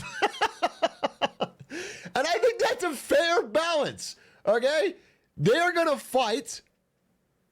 They're going to fight to do as much they can for the workers over time. It's a push and pull. It's a give and take. The fact is that, like, if the situation was flipped and the corporation had all the power and they were like, hey, we're going to cut your wages, and if you don't like it, we're going to fire you, people would think that's normal ways of doing business. But whenever the union has some power, they're like, hey, we want higher wages. Everyone's like, whoa, what the fuck? What the fuck? Like, we don't need to purity test either side. We just need a balance. We need to have some counterbalance. You know, the government, corporations, and labor all need to be of relatively equal strength so that nobody can get too strong and abuse it. So that's my stance on this. I just want you to understand. There's a benefit to having more blue collar, middle class jobs. It's just a benefit to America.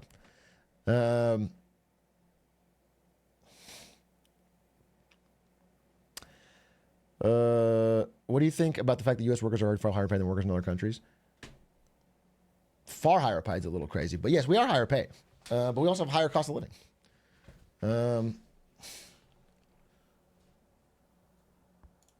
Same graph, but yeah, here it is. Look, I mean, you can see it right here. Yeah, it's a good graph. As union membership declines, the ability of workers to get compensation with their productivity has split. Like right around here. Like here, when unions were strong, as productivity went up, people got paid more. Then it split. So just understand that, like,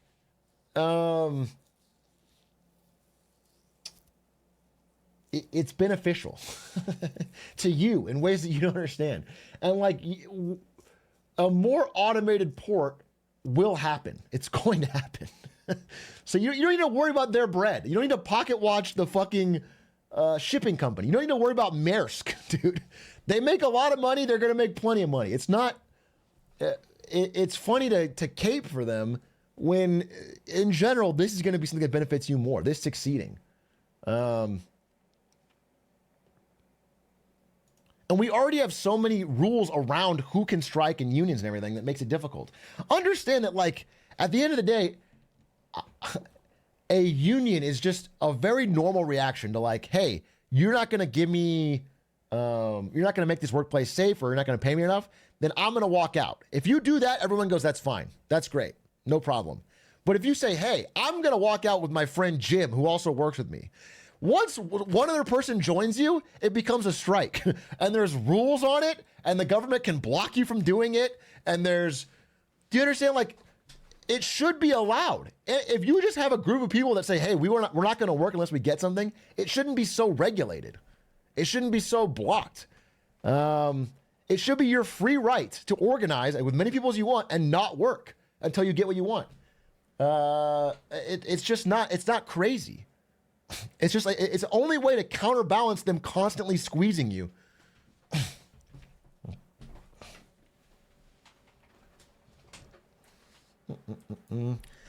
Would you be okay with the strike if the workers would not budge on automation? You have to understand this. If the ports could fire everybody and replace them with robots today, they would do it anyway. They would do it right now. The reason they don't do it is because they're still going to need at least 50 to 70% of the workers they have. They're still going to need those workers. And so what they want is their cake and to eat it too. They want to fire 30% of the union workers, automate their jobs, and not pay the remaining ones, and not do buyouts. That's what they want to do. So understand that, like, if the money is aligned, they will still fire people and they will still bring in automation. Or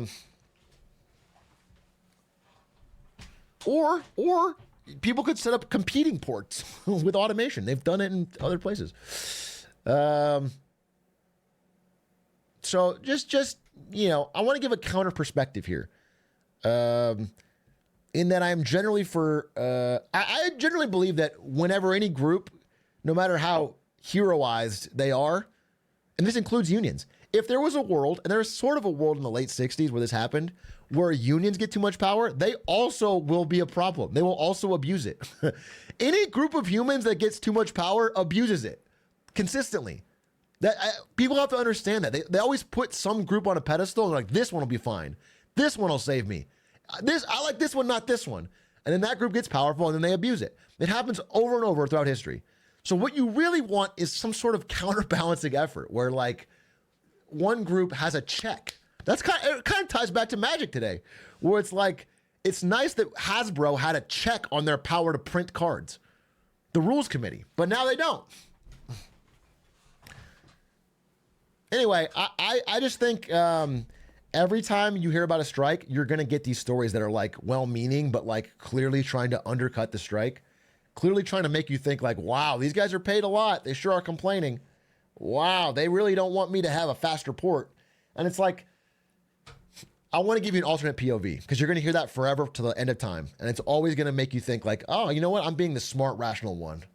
I'm the intelligent person here. These guys really should, they're standing in the way of progress. It's like there's a little more nuance to it, bro. There's a little bit more. They don't need to be perfect for you to understand that it's beneficial to you generally as a regular worker. I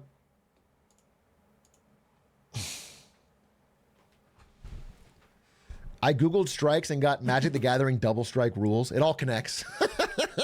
It all fucking connects, dude. It's all connected.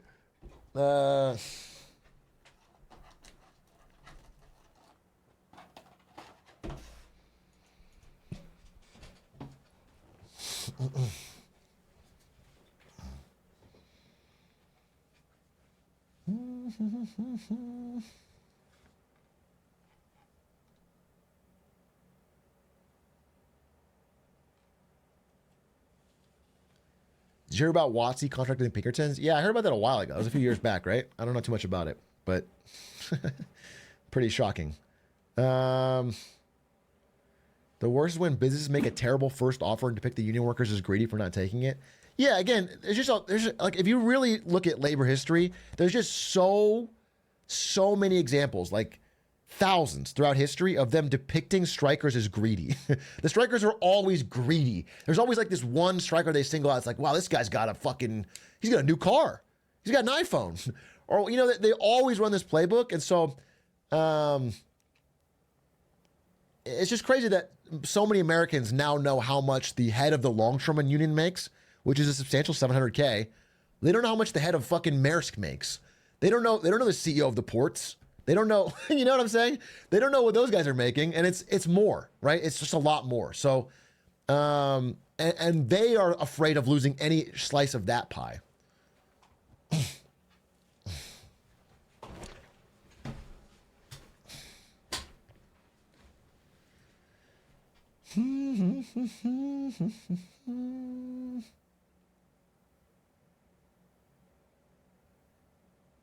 Surely he doesn't have a boat. You know what? I think the CEO of Maersk has a lot of boats. He's got more boats than he knows what to do with. How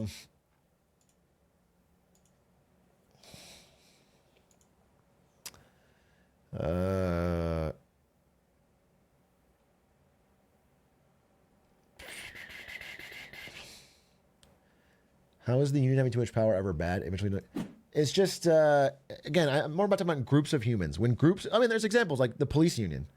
The police union has a lot of shady stuff associated with it because the police union is extremely powerful. There's some teachers unions. There's some unions that when they get a real stranglehold on power, they can use it to abuse that power because they can't be investigated. They can't be. There's no check on their power. Just groups of humans need checks on their power or they will abuse it. It's a time-honored tale. And it doesn't matter what group it is. It's like you can't give one a heroic status that can't be touched. If you go back to the 60s, 50s, 60s, when unions were really strong, like Teamsters, etc., huge corruption, huge ties with the mafia. Look into the whole Jimmy Hoffa story. Look at like when unions were at their peak power. Things can happen. Like this happens. You just have to have a balance, otherwise.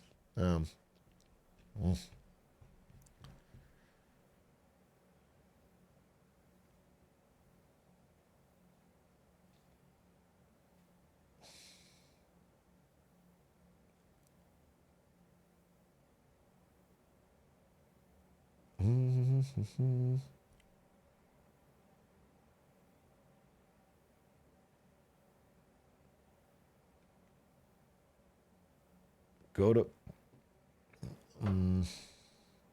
Union Tua, LOL. Thank you. I was I was looking for a chat message. I couldn't find one, and you gave me an out. What a beautiful message.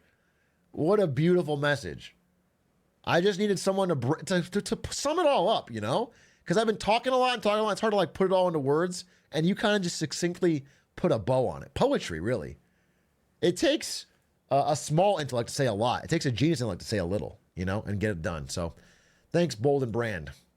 Anyway,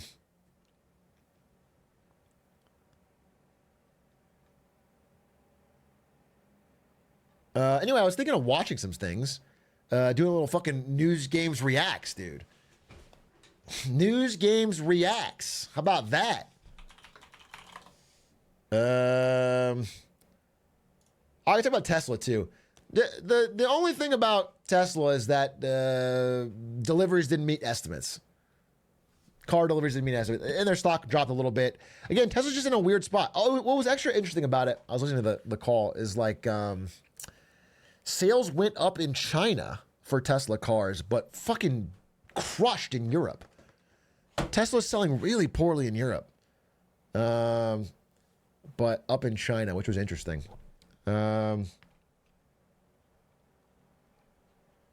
Anyway, we'll see. Anyway, the stock continues to... I forgot. The important part of this is that during the earnings call,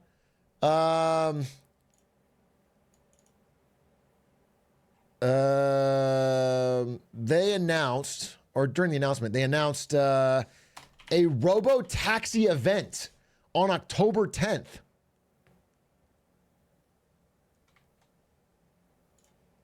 So in 8 days, there's going to be a live event where Tesla shows off its finally here Robotaxis.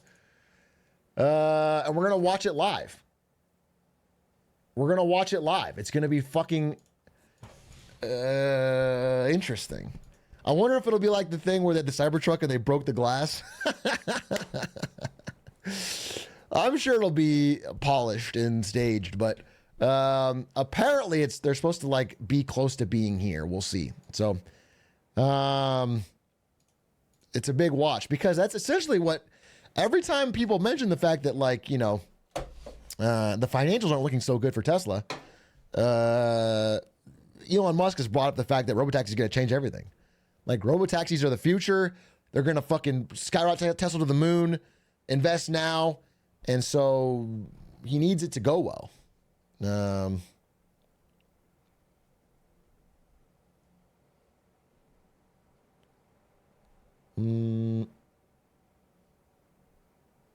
What does selling well in China mean when it returns? Again, I don't have the hard data in front of me, the numbers, but my understanding is like sales went up 25% in China, and that's impressive because there's huge competition there. It could have been price cuts. I need to look more into it, but that's the idea. Love the content, big guy. Thank you, P. Will, for the 42 months. Bravissimo. Now, what should we do? We should watch something interesting. We should learn a little bit. We should fucking... No, I won't do it today. But let me see if my homies want to play a little League, actually.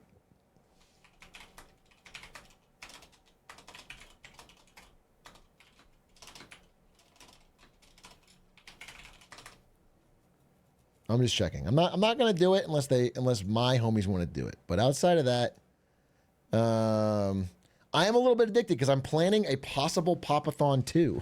I need to get in fucking state. I need to get in fucking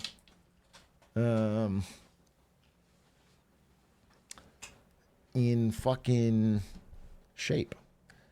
I don't want to really watch Minecraft Parkour Civilization. Number one, everyone asking for it has already watched it. Every one of you that is already asking for it has already watched it, all 2 hours. Secondly, number two, it's 2 hours long. It's 2 fucking hours long. So it's just not, Stan's watched it. You can watch it with him. Go back and watch his VOD.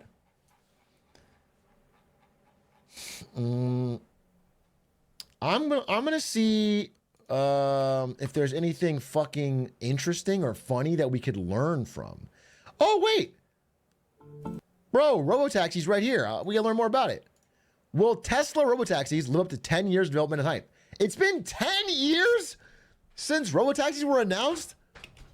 I absolutely want to watch this. In 2015, Elon Musk made a bold promise that Tesla vehicles will drive themselves in 2 years. That's crazy. 2015 is 9 years ago. 2015 feels like fucking yesterday. Holy shit, time flies. It's been a decade. That's crazy. That is actually kind of an aware moment. That's crazy. 2015 does not sound like so long ago, but it is.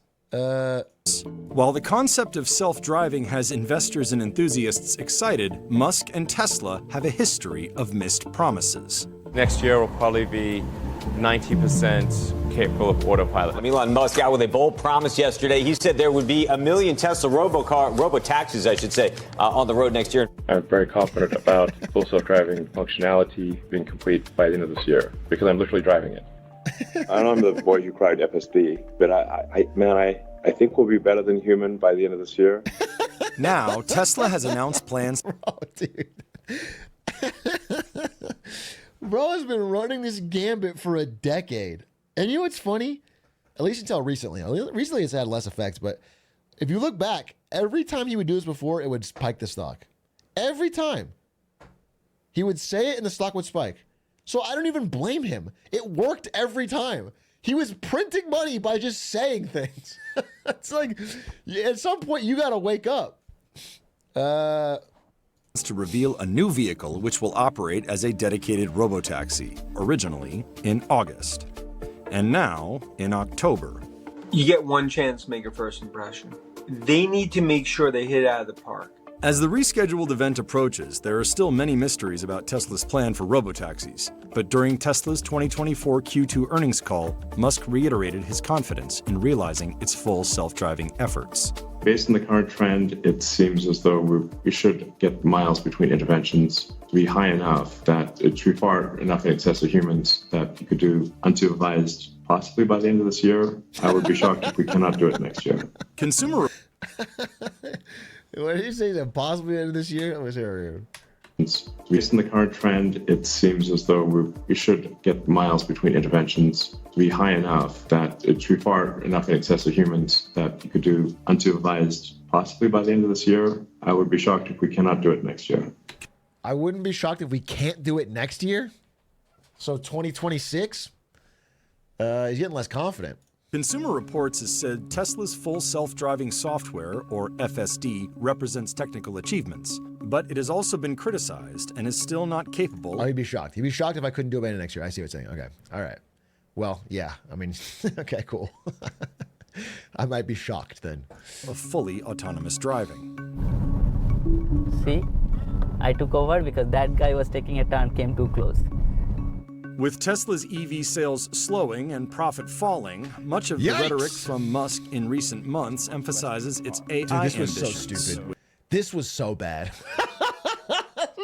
Again, I talked about this on Marketing Monday already, but this was one of the worst Elon conferences ever, and it was one of the first times the stock didn't pop. He like clearly they had a really bad earnings report. They weren't selling nearly enough cars. They had too many price cuts. They weren't making the margins they had. And they did this fucking robot thing, and it just didn't work. It just, for the first time, was like a thud. With its robotaxi and autonomy as critical to its future. The value of Tesla overwhelmingly is autonomy. I recommend anyone who doesn't believe that Tesla will solve vehicle autonomy should not hold Tesla stock. They should sell their Tesla stock. Tesla's upcoming robotaxi event has generated investor interest. In the meantime, competitors have made progress. Tesla's fallen behind. They were seen as the pioneer, and now there are other companies that have commercial robotaxis. In one bullish estimate, Raymond James predicts $50 billion in robotaxi bookings by 2030. Try FSD. It is the best consumer product, I think, since the iPhone. Wall Street gets really excited about the idea. Dude, that's funny, because $50 billion is like a big number, bullish number. But it reminds me again of that robot conference where Elon said, I think everyone on Earth's going to want one. So that's probably $1 trillion in sales right there. I'm not kidding. That's what he said. He said he was estimating roughly $1 trillion to $2 trillion. 10,000 profit per human on Earth. You're saying 3 billion. Yeah. 2 to 3 billion robots. Like, bro, you haven't made or sold one yet. And you're already talking about trillions? Idea of Tesla nailing it with both FSD and with the idea of a dedicated robotaxi. Musk has big plans for what Tesla's robotaxi offerings would look like. It's like Airbnb and Uber to some degree. So like there'll be some cars that Tesla owns itself, it's kind of like an Uber fashion. But then for the fleet that is owned by our customers, it will be like an Airbnb thing. At a global scale, the By the way, I just want to say I'm not anti-self-driving. I'm actually extremely pro self-driving. And people might find I'm popular. But in my dream world, you can nap on every commute. In my dream world, I put a bed in the car, that shit fucking goes, and I sleep the whole way, and we reduce the number of accidents. That's my dream world. I believe in it. I do think computers will drive better than humans. I can understand if you are more of a car purist, or you like the humanity of it. I think there's no world where humans are banned from the roads. It's just going to be cameras so the cars can work with. But I am pro self-driving and would love to get to a level where it's safe, reliable, and trusted, because it'd be great. Total potential for ride-hailing is probably what. This is the problem with streaming too early. I have too many Europeans in chat. Trains, bro? Trains? What are you talking? That sounds like fucking socialist crap. Public shit? Fucking broke ass Europeans with their fucking euros getting devalued. How about a one-person private train that you own? With a screen in it that I can watch Inside Out 2 on. Okay? Or I can watch Saving Private Ryan again and again and again on loop. Okay?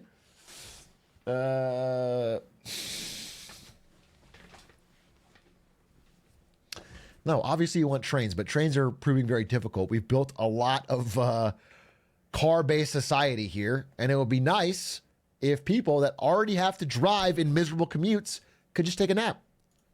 Well over $1 trillion. It could have a massive effect on reducing housing prices as people can build out farther away as commutes become less fucking miserable. But actually being able to deliver on that is the big challenge. And also doing it profitably. This is something that so far nobody has figured out.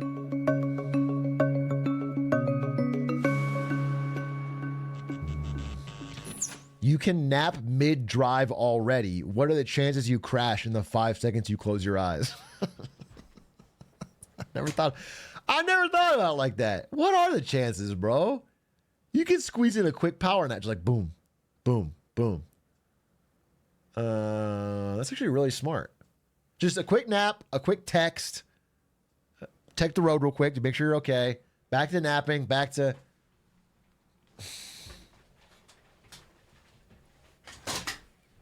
Nap at the red light. The efficiency, bro. The efficiency. Wait, how many of you are behind the wheel of a gigantic SUV and driving right now while you watch me? Show of hands. Use your chat. Type. How many of you? I figured a lot of my chatters are driving when they watch, but I didn't know it was almost all of them. Okay, yeah. Hummer, SUV, just crashed. I'm chatting and eating at the same time. That's good.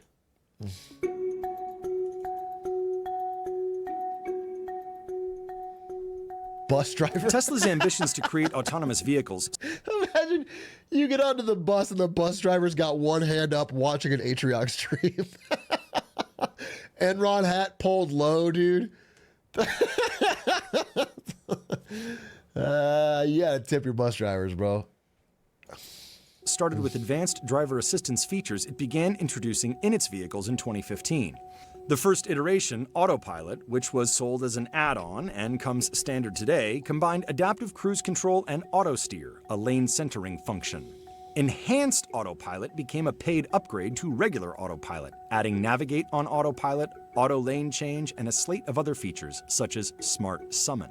And then there's full self-driving, taking all of these features and incorporated traffic and stop sign control, which allowed Teslas to identify stop signs and traffic lights and automatically stop as needed. In a recent update, the brand name was updated to Full Self-Driving Supervised. For about a decade For now, legal reasons. Elon Musk has been promising that the company was going to turn existing EVs made by Tesla into autonomous vehicles with a software update.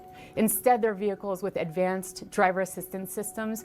It's not the same thing as a so-called robotaxi. Recently, the company has expanded its scope for autonomy to also include a new vehicle that will operate as a dedicated robotaxi. Elon Musk recently referred to it as a cybercab, so there's some excitement and expectation that it might have the aesthetic of the Cybertruck, but the company hasn't even taken the wraps off. To gauge whether Tesla is ready for robotaxis, one must first look at its software capabilities. Tesla said... Bro, I gotta be honest with you. I know we did a story on how Tesla sales are slowing in California. You would not know it in Los Angeles. I think we have more Cybertrucks per capita than any other fucking city on planet Earth. Maybe Dubai. I see a Cybertruck every fucking day.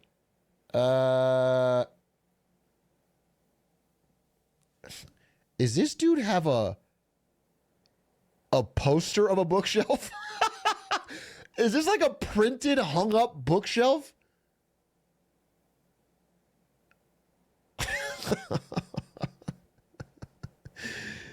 This dude advocates for trains.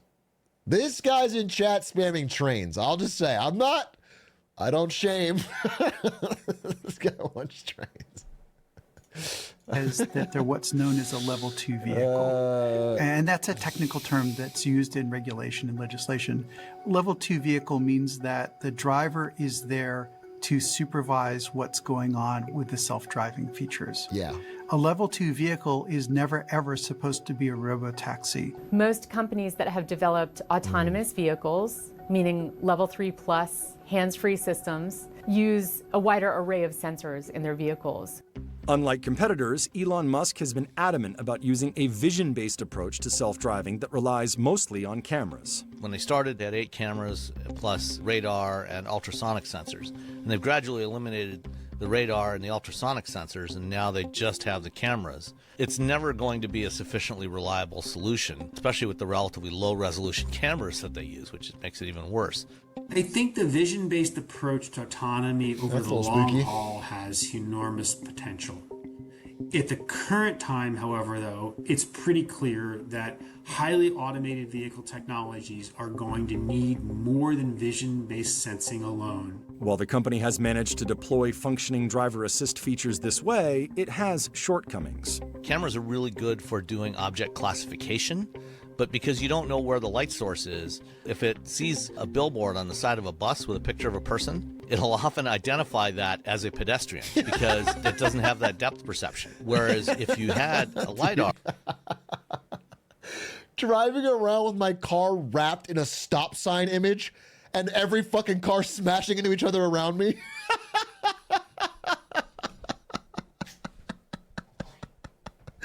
Just causing fucking chaos with my stop sign truck as every fucking Tesla slams on the brake going 90 in the highway. Holy, that's a YouTube video.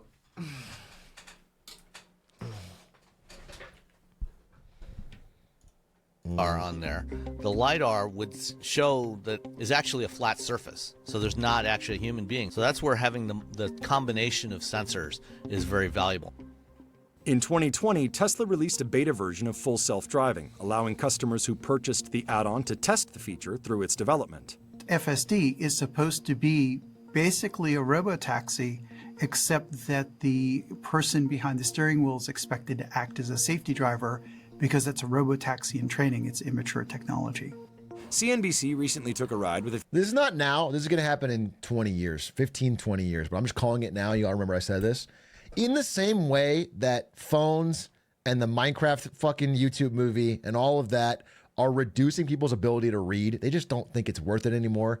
Again, also in the article, kids said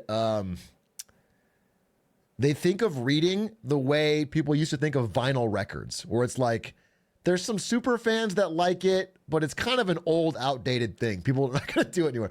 That's how they think about reading. Wait, Ludwig's here? He wants to play a fuck. Oh, wait, I don't want to fucking... Whose chat was that? Oh, thank God. That was just my fucking editors. Oh, let's play. Love, let's fucking play, dude. I'm trying to fucking play some League. Anyway, what I was saying is, in the way that that's happening with books, people are going to do that with driving in 10 to 15 years, where young people are going to be like Gen Beta is going to be like, I can't drive, bro. Actually, that's happening right now because people don't get their license till like 25 now. Dude, I know plenty of people in this fucking chat that don't have their license at 22, 23. That is just happening. But it's especially going to happen in the future where they're like, I can't even fucking drive. And they're going to be required to be behind the wheel of one of these things as a safety driver, and they can't do shit.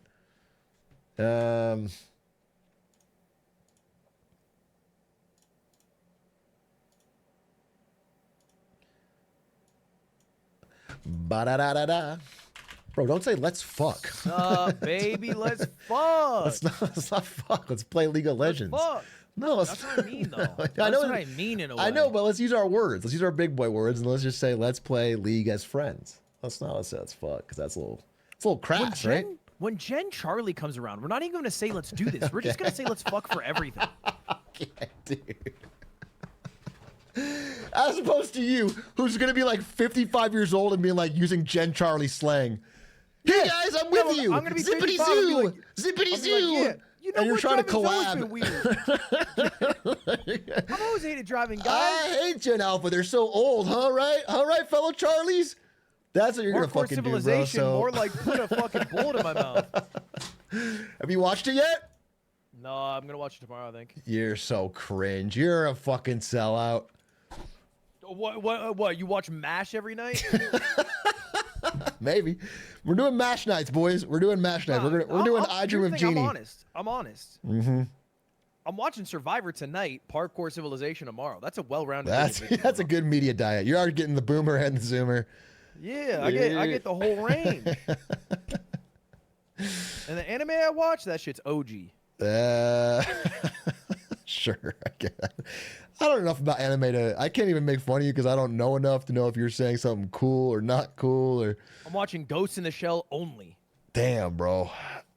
The only the Scarlett Johansson edition. Yeah. Yeah, I only watched the one with her. Dude, the lead client's so bad. Yeah, it's bad. It's been bad. Stays bad. And it ain't gonna change. It should just be bad. It should. It really should. It ain't gonna change. Is it stopping us from playing it? No. In your reading thing that you're looking up, Yep. do they exclude audiobooks? Is that different?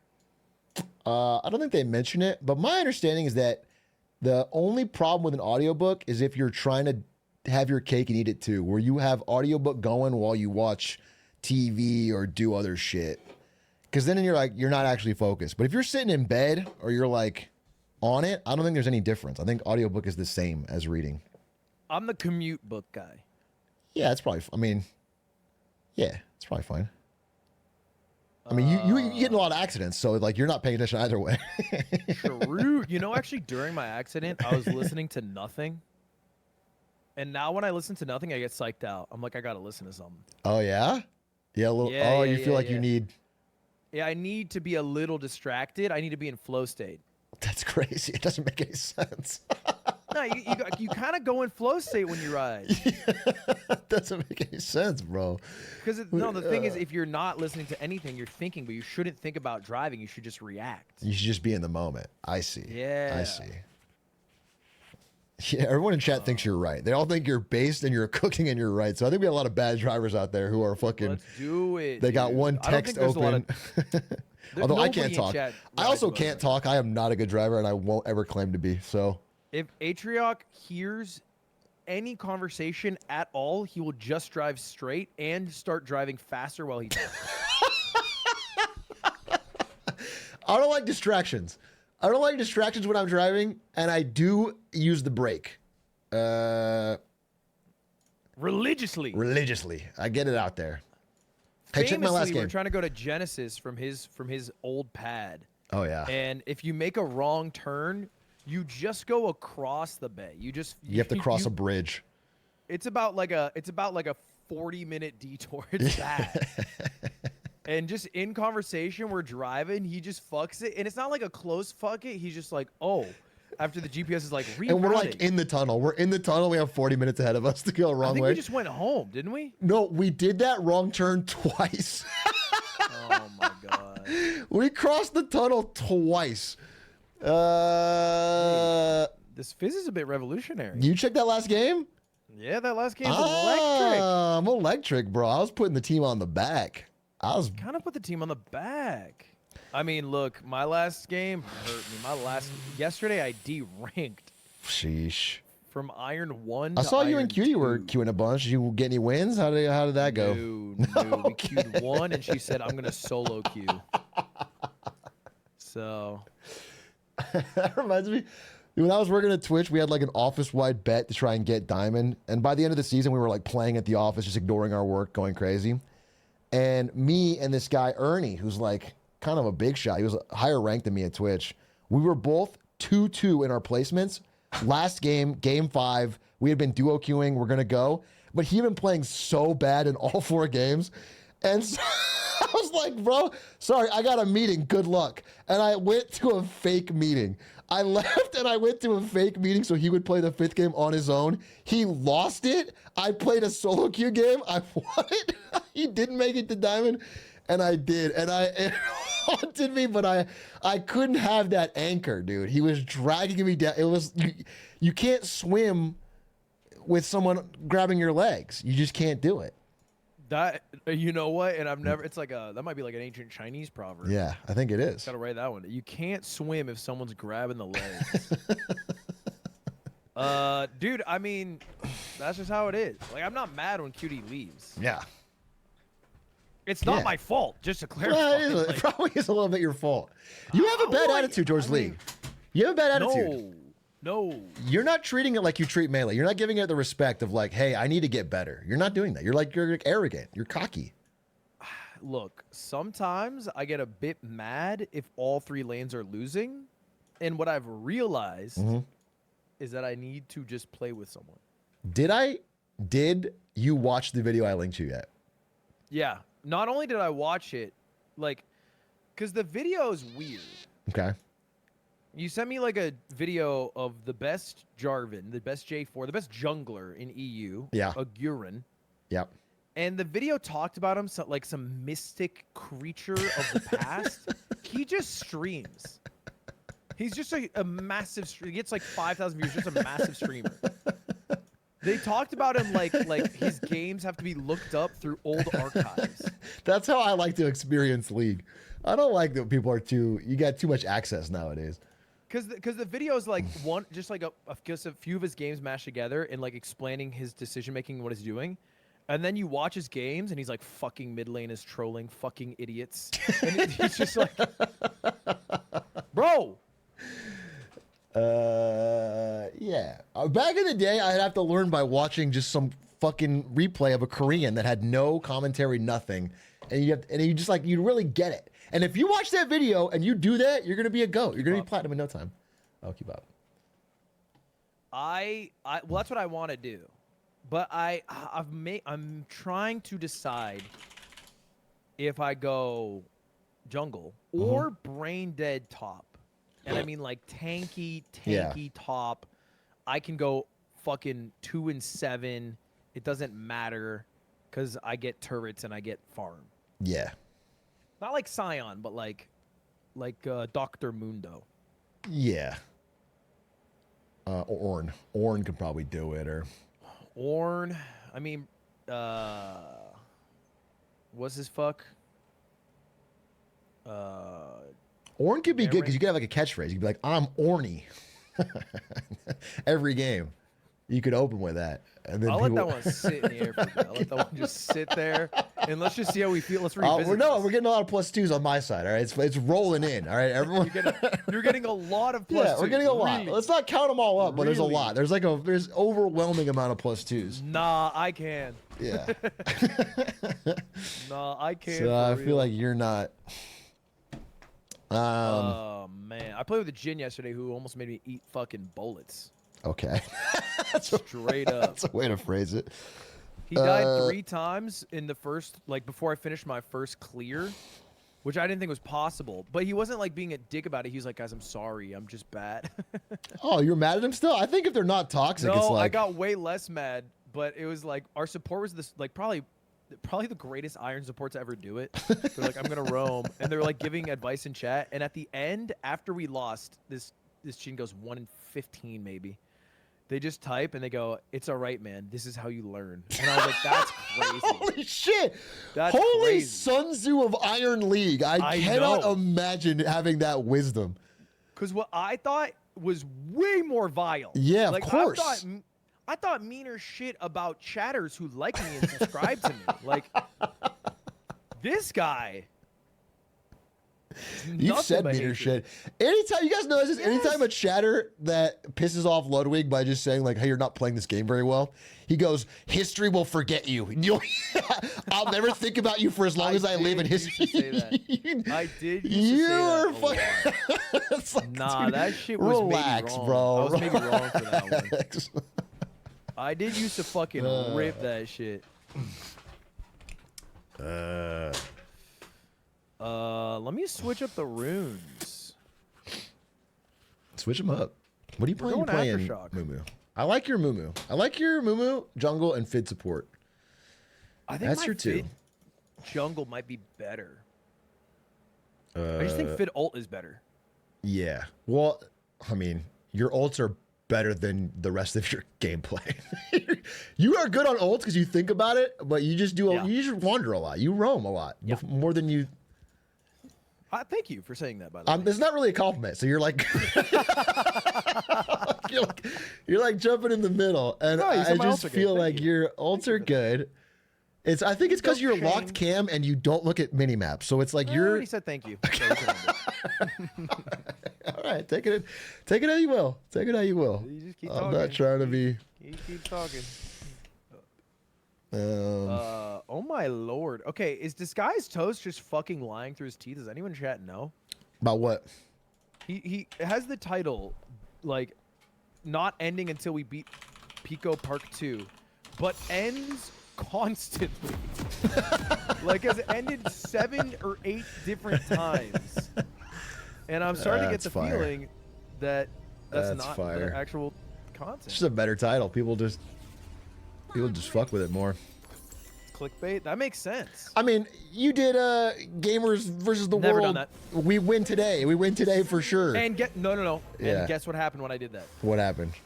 We won. No, you must have done it sometimes you didn't win. No. I feel only like did it every one single time. day you were like, this is the one No, swear. finale. All right. Well, Swear. actually, I trust you. I don't know the titles religiously, but I thought you did. Congrats on beating that. That was pretty sick. People said you couldn't do it. I do like when people say you can't do something like the 1,003 points or you do that. I think that's cool because I hate Redditors and I hate when they act so confident about something they are not aware of the truth on. I'm doing that right now. I need to show this. League. Yeah, but you're not. Okay. Okay. Yeah. Dude, Platinum's in a long 6 way hours away. yesterday, I went from Iron 1 to Iron 2. Yeah. All right. Facts. Facts. You know, given another 12, I'll be in Iron 4. Mhm. Every League player knows you never stall out in rank and get a bunch of losses in a row and want to kill yourself. That never happens. I think you got it backwards. No, I actually just deranked. Oh, my bad. I think we're starting topside for jungle. I need to focus. Wait, I need to focus this lane. One second. Lock the fuck in. Lock the fuck in, bros. The problem with Yasuo is I'm supposed to push and get level 2 first.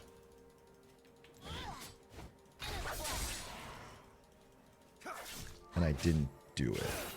It's one full wave in a melee minion. Get to level 2. This guy's the king of facts. King of facts. Bit of a fact guy. Oh, bad. Wait, lock in. Guys, you put a ward at your wraiths. Your, whatevers. He did? Put it like right here. Little fucking cocksucker. Oh. Just the guy trying to play the game. Just trying to play the game. Just trying to play the game. Fuck that guy. He's going. He's going. Fuck the fucking earth he walks on. Yeah, you know, you tell him.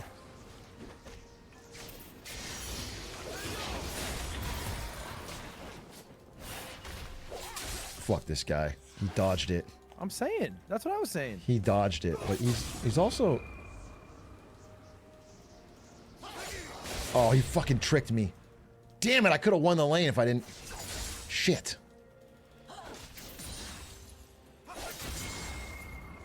I need to dodge this. I need to dodge this. Fuck. Fuck. Fuck. It's so close. It's such a close lane. You gotta come mid, bro. It's so close. Bro, There's so I gotta much. finish my farm. The little We Are Farm. Look, this Malphite's a perfect Dodged. gank opportunity for me. Oh, this is I always intense. Should I pinged it? I gotta go now. This isn't. Does he have Ignite? He has teleport. Okay. Dude, this is so annoying. All right, did my job. Coming down to you, Pops. Beat ball. Uh-oh. No, you got their jungler. Oh, where? Be wary. He just got the scuttle top side. So presumably Gosh. here. Yeah. Well, if you're here. No, I got it back. Oh, this is bad for grab me. Boots. This is bad for me. I can come He babysit dodged? the old wave. You double scuttled? I'm fucking dead. I should You're back. not. Get back. I can just take your fucking. No, I don't want to lose my farm. I can't lose my farm. I'm getting destroyed. Get him! Get him! Get him! Flash for him! I can't get him. I can't get him. What are you fucking talking about? Oh, he actually skill cooked shot. you on that. I'll just back him off. I'll back him off. You get your farm, then you can back. Okay.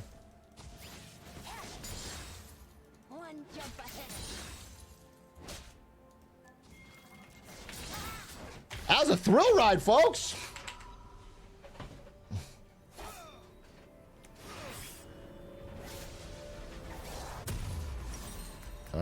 One of these. One of these. One of these. One of these. All right, back to the old farm. I'm down. I mean, I'm down, but we can turn this around. You're down. What are you down?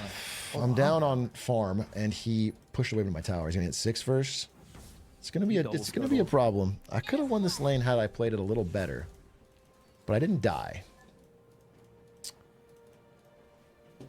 So all I gotta do is turn it around right here, right meow, as the cat would say. The only thing I'm a little sad about is I ganked top successfully, and he's down in farm. Yeah, but he'll be good. Gragas v Malphite. That's.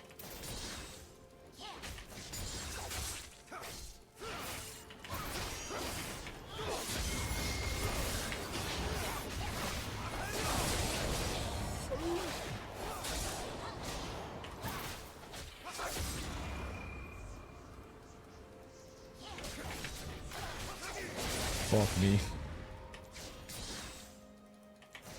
Gank mid. Fuck it. You want a tower dive? I want to dive his ass, bro. Okay, all right. Hit it. Coming. Hit the Q. He's gonna win wallet. I can't hit that shit. I can't hit that shit. No, you're gonna die. You're gonna die. Or you're gonna die.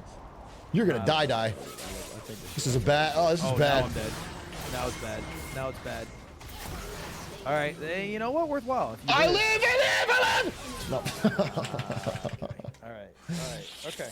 All right. Maybe a new rule. All right. No more listening to me. I'm gonna ask you for No a dive more every listening. time. I'm gonna ask you for a dive every time, and I can't be responsible. Because I listen. That's the thing about me. Maybe I'm it's trying a to flaw. snowball, and so I want my jungler, but it can't be in a call with the jungler because I'll always ask for it. Issues. This Nocturne got 2 already, and he's up 10.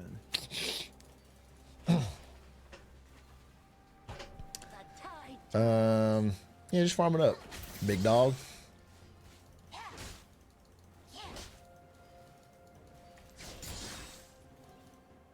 Oh, I want to do the Void Grubbies, but that's tough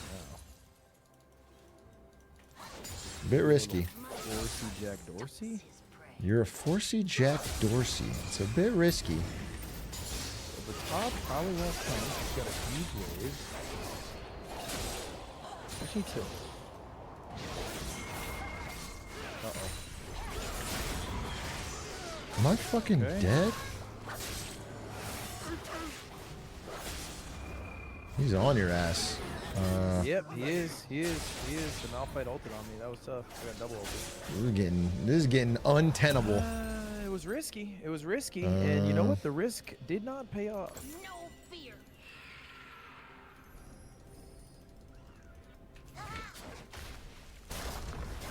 Yeah, I'm getting diced. 45-63. Okay, it's winnable. It's winnable. We can still win. 3-2. Oh, that Malphite's so good. Oh, Malphite is low. They have a weak team. I think they do. I think it's winnable. Okay, I think his Nocturne gank is actually bad. Ow.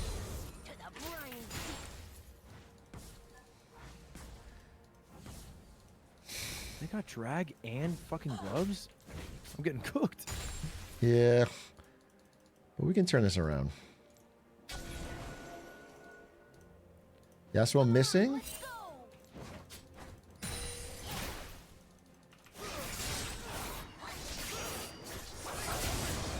Oh, this is bad. Might be dead. Oh, fuck me. Oh, no. All right.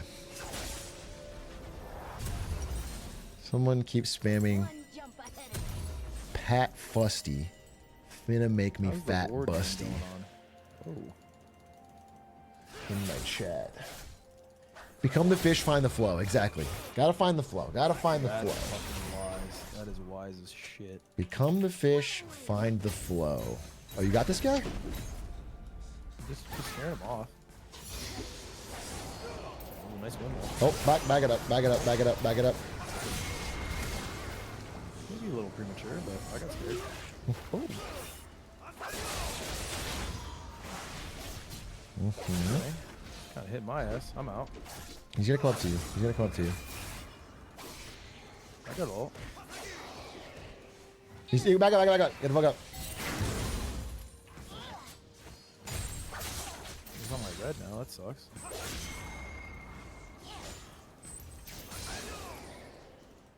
Dude, I'm just kidding. I'm coming. Fight him.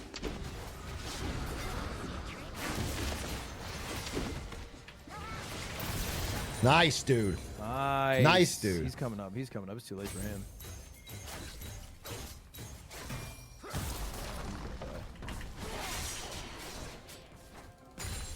Oh, that sucks. Bro, you went the wrong way. I had it. Oh, you might have him. Yeah, just keep going. What? Yeah, nice weight. I didn't see what happened. I hope you got it.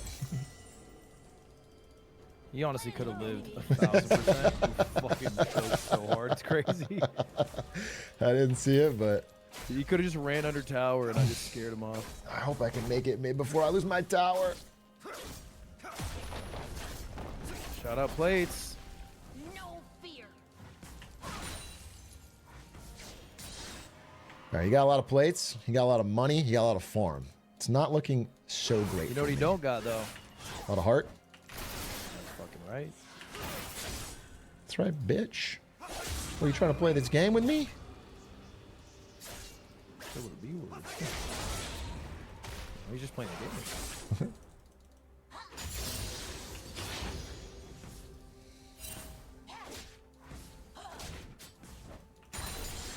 Oh, we're getting back into it. Oh, Yasuo missing.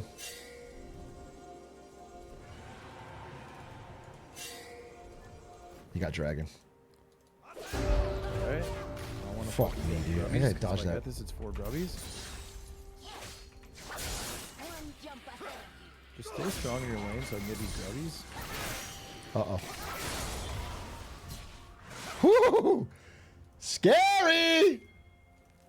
They're coming for you. 2 of them coming for you right now. We got Gragas. Come. I'm coming, but understand that you're a 2. You would kill Nocturne first if you're fighting anyone. You would kill Nocturne first. And then you kill this guy. You got any way to stun him? You got a Q? No. All right, finish this I'm then. going back to my grubbies. Well played. Well played. For grubbies. No. Love them grubs. Love that chicken at grub time. Please. One was good. I'm on a roll, bro. I don't have ult, but I can. Oop. Pop attacks. Watch out for Malphite. Malphite behind. Oh, he did not. Oh, he did ping. He pinged a little late. Let's be honest. My bad, OG. Let's be honest. He pinged a little late. Where's that knocked? Bot lane, I assume? He's bot. I can't save anybody. He's dead. That's a double. That's a double. That's a dubby. All right, big power spike for Papa. Can I get some plates? A plate for Peepaw?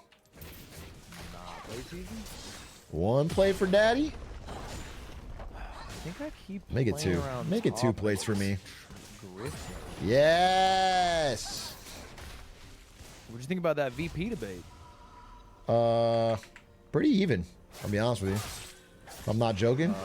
He's friends with one school shooter, and you're fucking no longer a fan. I mean, I'm a Walls fan. That I thought he shows did like good, ally but shit. I thought it was pretty normal. No major gaffes. No ever goofs. I thought they went fucking gaff for gaff. You think so? I guess I'm just comparing it to the presidential one, which is like such a clown show. Oh, what the fuck just made me back up? I'm coming. I'm coming. I'm coming. Oh, fuck me. That's a good rooting. Oh. Fuck me, dude. We got a couple flashes. I actually fucked that real hard, though. What is this fucking thing? It's a Shaco box. Fuck me, that's annoying. That was no good. Forgot to yell shark. That was the problem. I mean, the shark was desperation. I should have waited. I should have flashed then sharked. Did you ping? Did you ping for that guy? Bro, you don't ping when your tower's down. Now it's over. leave. It's over. I get mid lane turn though. How about that? Let's talk about positives.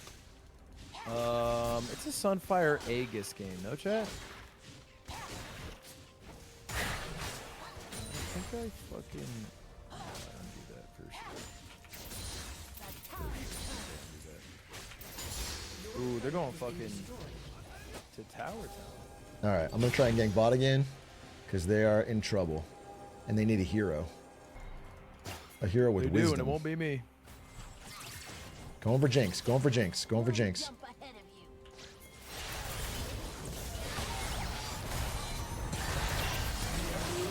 Now we're talking. Now we're squawking. Oh, that timing's horrendous. I was building wrong. At least he can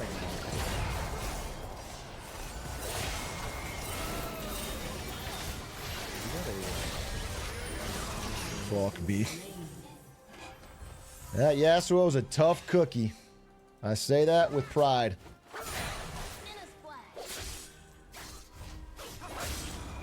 I got my ult, that means it is party time? Well, I'm not gonna let him push his tower down, I'll tell you that. I need a heal though. Oh, dude, Malphite's a quick bastard.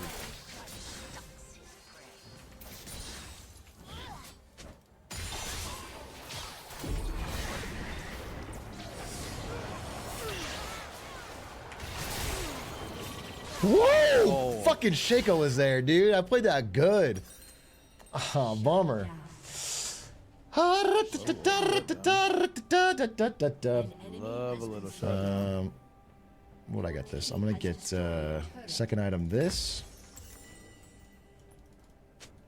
Little jungle squeal. Dragon's You got up. back, Gragas. It's not a Majai's They're angle, on chat. that It's shit. not a Majai's angle. I got no. Yeah, they're on that shit. Well, they're at 3 drags. Wanna see a trick? They're on. Oh, we can't let them get this one, bro.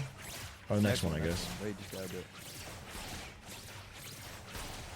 Majai's calling like the Green Goblin mask. Yeah, yeah, it is, but I simply can't do it. It would be such a Throwski.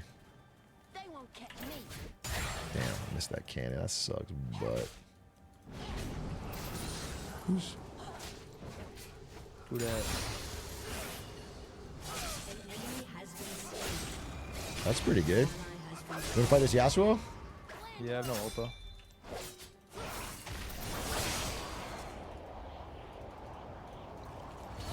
I missed. He flashed?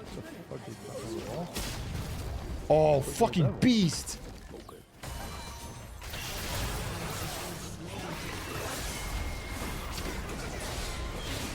Oh, come on! They're not there. Dude, they're so lit. That sucks. Yeah, that is pretty bad. That Dude, sucks. Run, Gragas.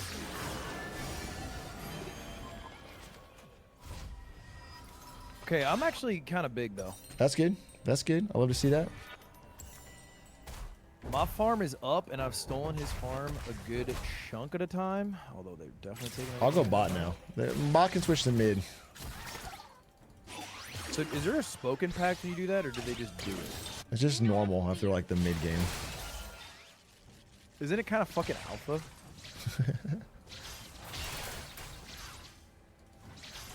Like you just go, and they're like, "All right, fuck."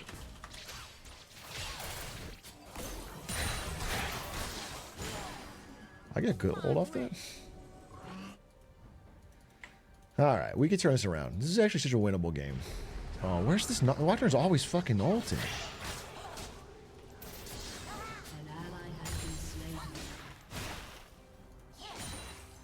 Come on, let's go.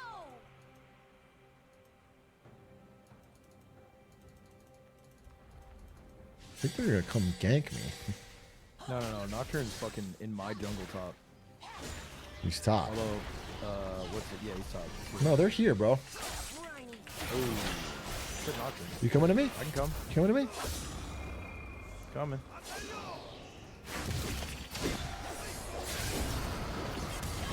Oh. I fucking. Ah, this sucks.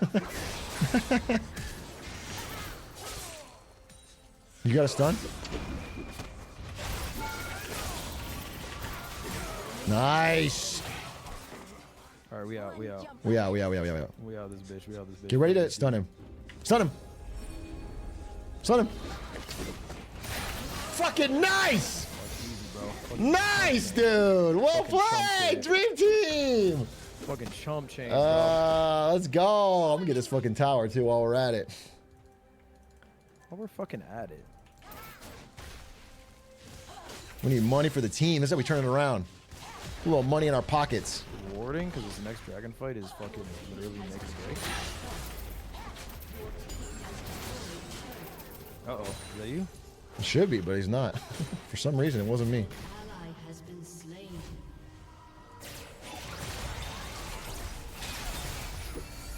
Oh, nice, dude. Nice Q. We're out. Oh, let's run because of Yasuo. Run. I'm coming. I'm coming. Oh, that's a nice rocket.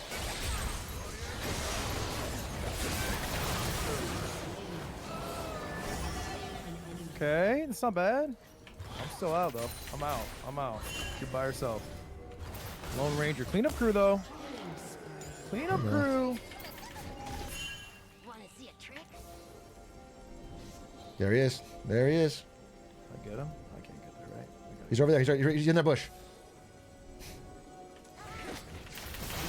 Fucking let's go. Nice. Let's You know what? go. This is I'm here to get my winnable. farm on. Winnable, bro. It's one. Oh shit. I do need to actually bag. Dragon. Yeah, I got it back too.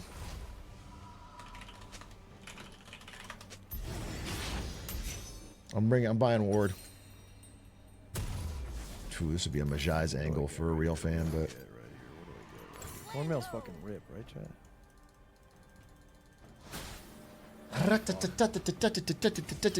late. My tempo's all off because that Shaco. I'm coming. Just don't let him start it. They're TPing in. We need Gragas. Alright, I have to kill Jinx. Jinx.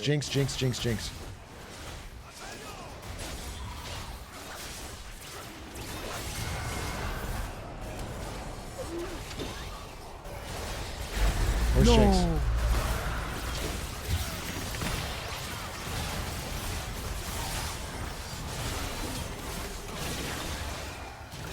Oh, man.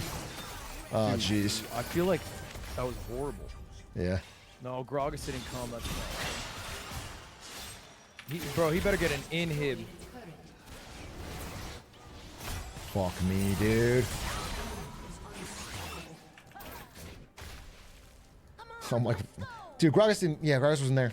Fuck. He didn't. Did he even get anything? Did he get a tower? Maybe he got a tower. Maybe. I can't tell if he got a tower or if he just pushed the wave to where the tower is. I even typed it. Didn't I say? I said need grog. I said Enid grog, but I spelled it wrong because. But I feel like you should have understood. No, 100%. It's fucking sold. That was sold. On a pretty good soul, no? Mountain Dragon soul seems fucking juicy. Fuck, though, I could have got it, man. I should have smelted.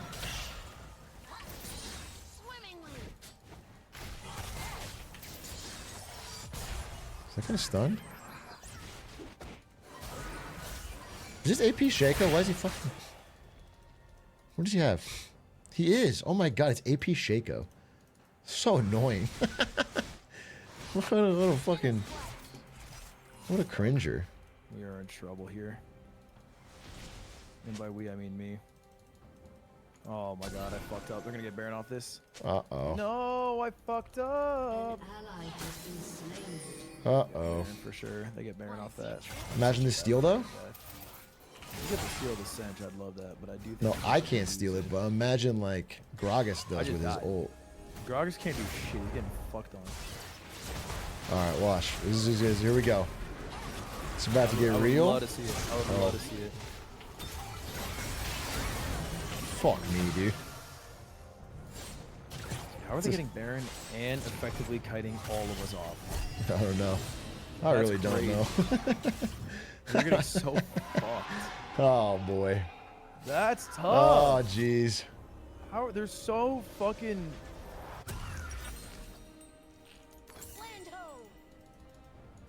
No surrender, dude. Our bot lane got thrashed. Oh, 1615. Yikes. That is tough. FF, you guys fucking suck. Jin, do you have a guide? I want to learn from a better player like you. No fear. Your turret has been destroyed.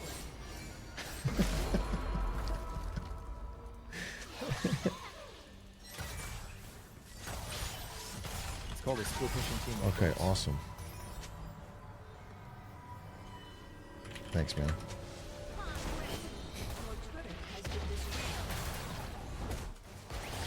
Not toxic.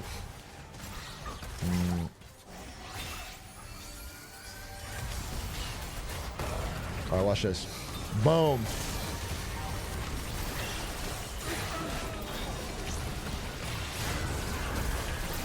From behind. You doing this one? You doing this one?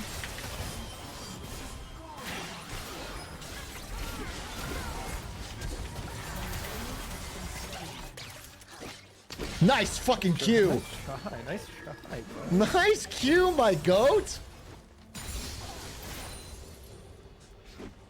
Well, we actually won that one, like, hard. That was great. I want to say that was one of the biggest sharks I've ever seen hit 4 people with fucking max damage.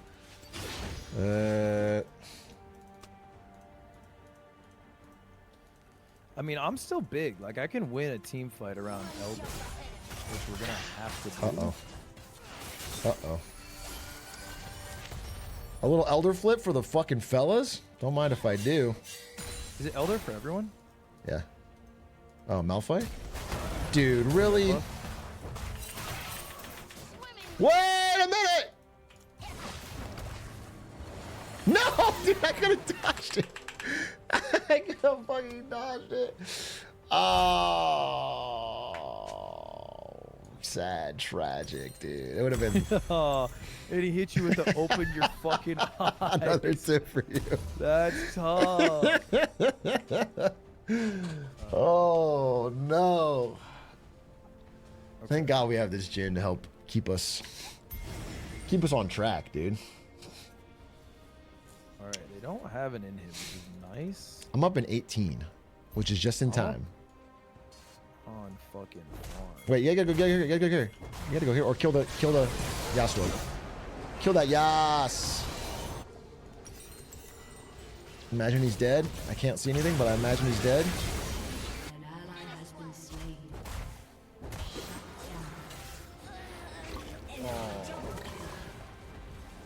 Dude, you are getting fucked on, Gragas. Alright, Shaco, clean up crew. Shaco, clean up crew. What happened? Fuck me, dude. There's a Jinx here too. That might be the surrender angle, That's a surrender. Terrible. That's a surrender angle.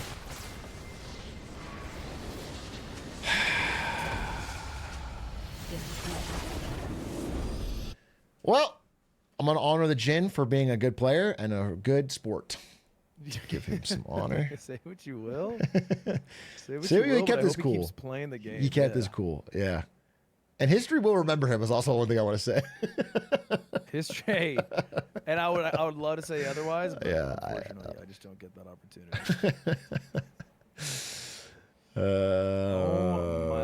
Run it back for the fans? That game could have gone so much better if I just... saying jungle gap. Is he just mad I didn't gank for him? Probably.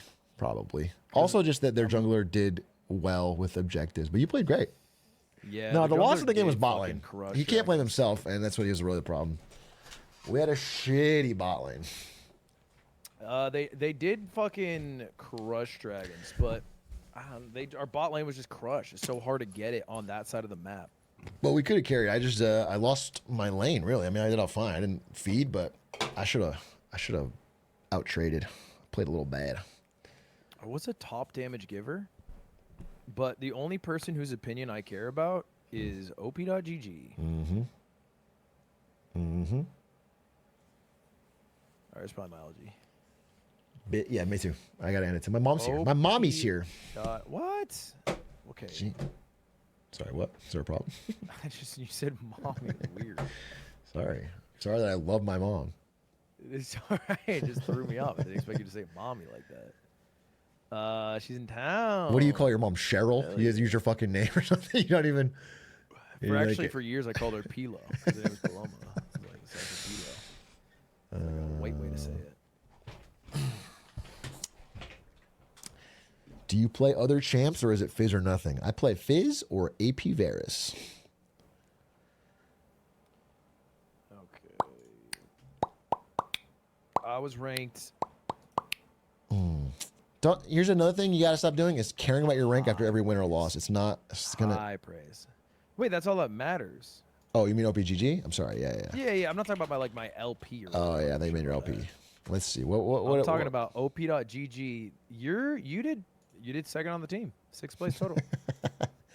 You know Not what? One of us. It gave me the unlucky tag, which means you'd had good performance, but your team was bad.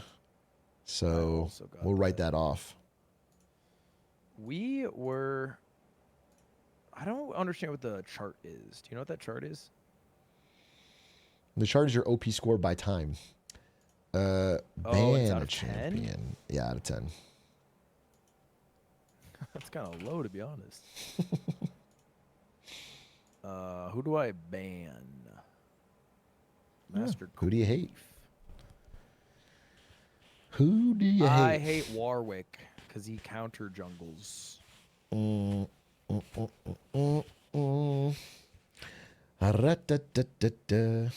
spamming quotes from my Fizz guide in the chat. That's good.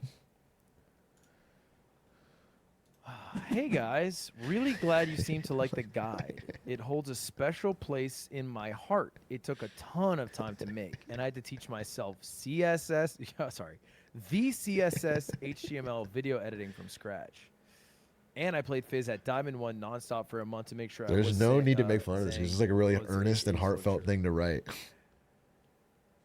I actually got a job at Twitch where I work now full time. From the guide? I didn't, and part of the connections I made from the guide, kind of a stretch, but Team Liquid. Oh, yeah. So we're just fucking lying.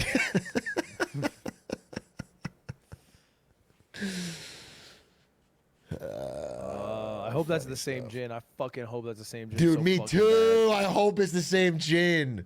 Oh, I'm going to gank his lane so many times. bad. I want to put him down like a little pup. Why would you willingly play League? League is possibly, this is an ad. Might be fun. Might be fun again. I think League genuinely is back. Yeah, it's back. It's so The bad. energy's back in the Everyone's air playing for it. League. People are playing it. They're playing it offline. Worlds is coming up, so everyone gets hyped around Worlds. Yeah, it'll probably die out. Yeah, probably I'll after tell you Worlds. what, November 4th. Arcane Season 2 is coming out? Yeah, it's a League time. It's a League era, dude. It's going to be fucking... When is that actually coming out? Is that That's soon. December? It'll probably air during... Oh, it airs... They're so fucking smart, of course. It airs the day before Worlds Oh, that's Finals. incredible. Yep. the Friday before November's going to be Worlds peak League. Ooh, what they're doing. Jarvan 4. I hope you didn't watch the fucking I guy. hope he didn't either, because he might crush us. Our comp looks good, though. I do think Aftershock was better, though.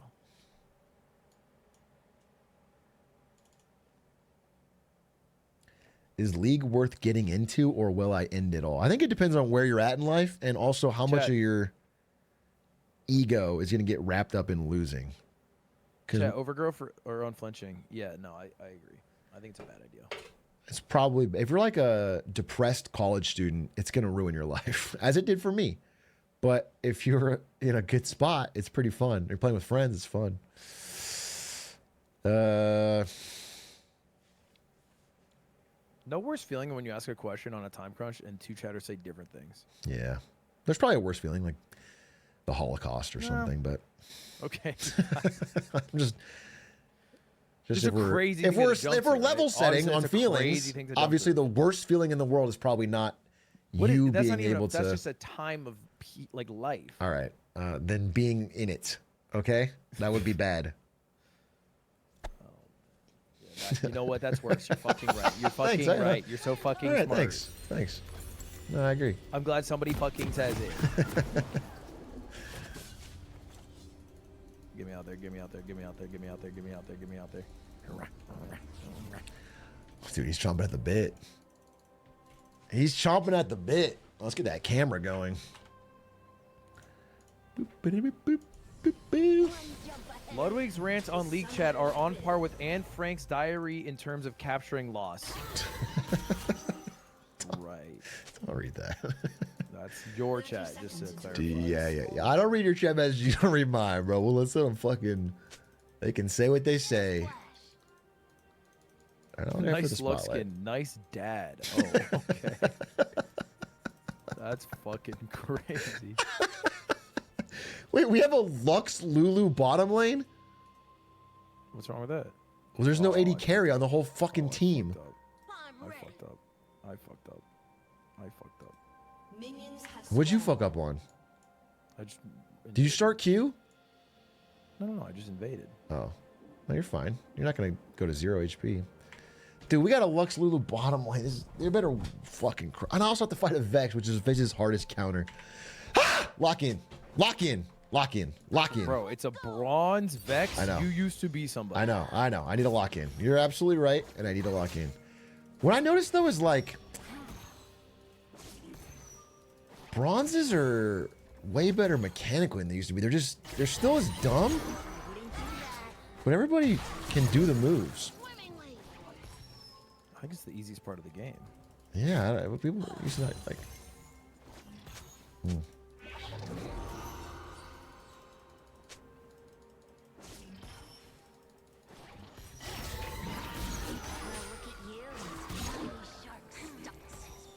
If I could get level 2, I'd win this lane, but I won't get level 2 because life's not fair. Fundamentals, bro. One wave and then a fucking melee minion. Relax! This is so unfair for me.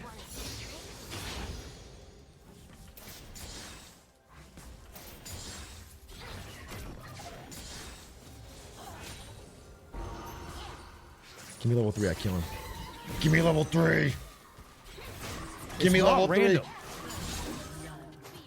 I'm just waiting for it to give to me. Stop talking about it like Fuck! Fuck! Die! Thank you. Thank you. Thank you. Thank you. Thank you. Thank you. I should have kept hitting him. I should have kept hitting him. I should have kept hitting him. I should have kept hitting him, dude. I paper handsed it. I know, but I should have kept hitting him, is what I'm saying. Oh, you know what I need to buy is this. I'm not stupid. I need this and this.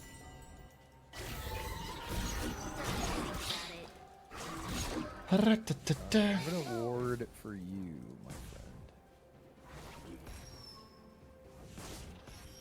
Damn, I kept hitting him. I think I win there with 1 HP.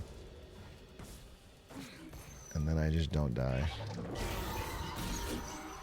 Nice clear speed, Jerry. Coming? You coming? Yeah. It's for a cheeky level 4 invade. You Oh, fuck. did that blind, huh? Scared him. Scared him. Fucking nice, dude. Worth Nice it. gank. Now it's worth it.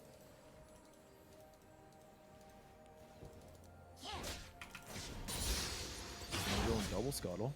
One jump ahead. I think I just back. Dude, nice. Lock in Tober. Are you getting? You're in trouble. Be careful. Be careful. Be careful.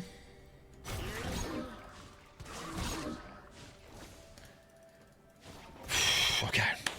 Okay. I'm gonna keep fighting this guy. I don't give a shit. I'm keep fighting him non-stop because you got to play to win. Gotta play to fucking win, baby. You Yes, gotta sir. play to The win. fucking Can't play to casino farm, hero. gotta play to win. I'm playing Fizz. Gotta play like I'm here to fucking win.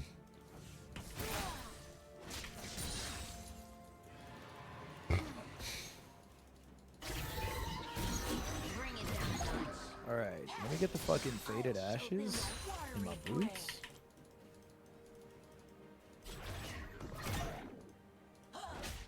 Maybe I skip this. Uh-oh, he doesn't have any fucking potions. Ow, that All hurts. lanes winning. Mid lane's up. Top lane's up. This is when it's fun to play the game. Oh, when do I hit 6? That's the real fucking question. He's spamming, huh?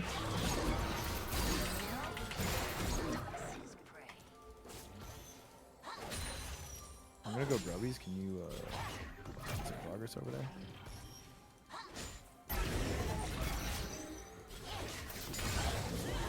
Just give me 6. He's 6. I'm not 6 yet. I'm not even close to 6. Damn, I could kill him. I could kill his ass.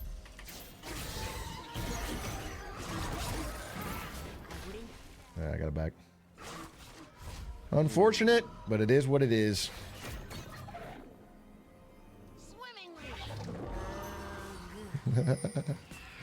Come on, get greedy.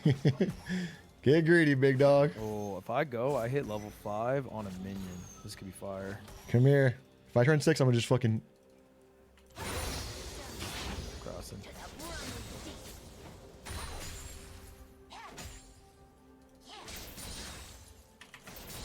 Perfect. Perfect.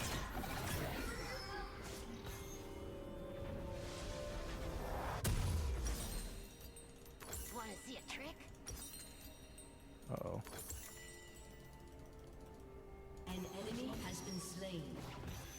Ra-ta-ta-ta. Ba ba ba. We're up 5-1, huh? Not bad. I wouldn't say it's over, but I'm grabbing this guy pushed really slow. I might freeze it right here and it just fucking goes into my. Ah, that sucks. If I freeze it right here, he misses the whole fucking wave. It just gets eaten up.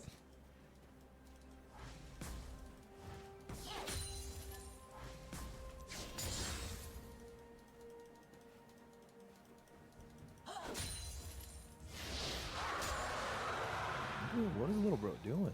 We gotta wonder. You do have to wonder.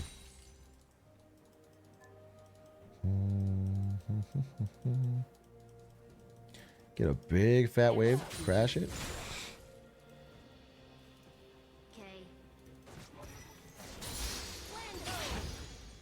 Finally, we're caught up in levels. That's huge.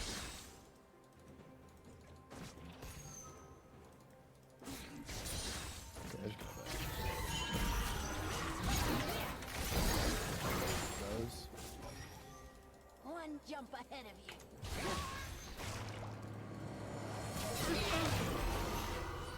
What does that do?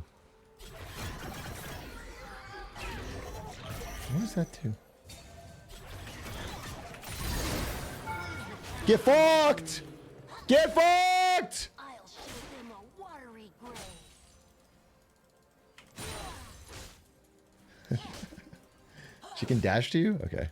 I don't know exactly what that ult does, but... No, dude.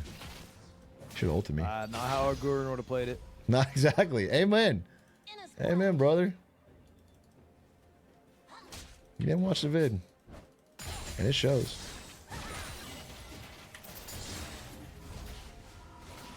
Ooh, this is good. Yeah, but we don't have an 80 carry, so it could fucking total fall off.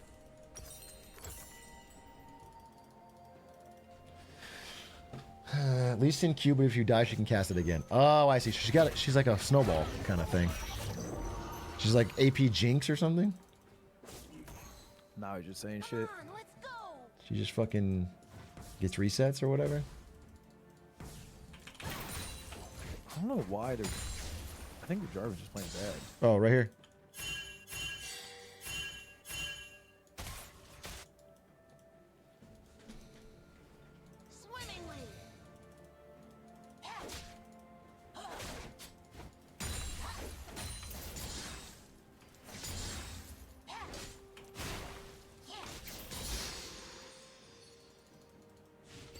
We could dive this moon now. Or He's a tough cookie to crack. I think we just stay push and I get these void grubbies. Alright. We got insane vision, so you might as well. Also winning every lane. There's Jarvan. Is he? What HP is he at? He's chilling. He's full. I'm gonna come to you.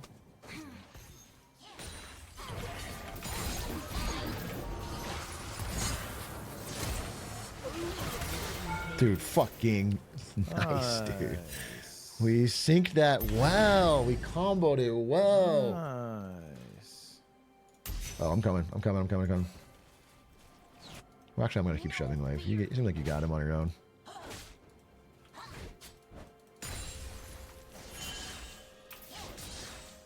Get some plates.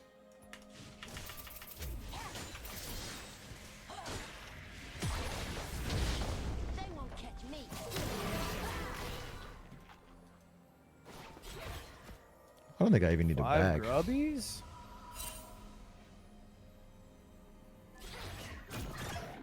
I don't think I will back. I can farm for a bit. He doesn't have a first item yet. Ow. Could die here. I could die here. This is a bit greedy. Oh, I should have waited the CC channel.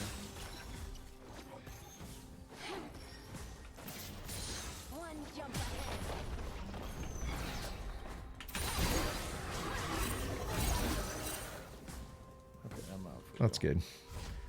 That's good. Thank you very much. He took some damage. Damn, I could one-shot him, though. Fuck it. No, my thing glitched. Crazy. That was crazy. You should have backed it. Baited. Absolutely baited, dude. Absolutely fucking baited.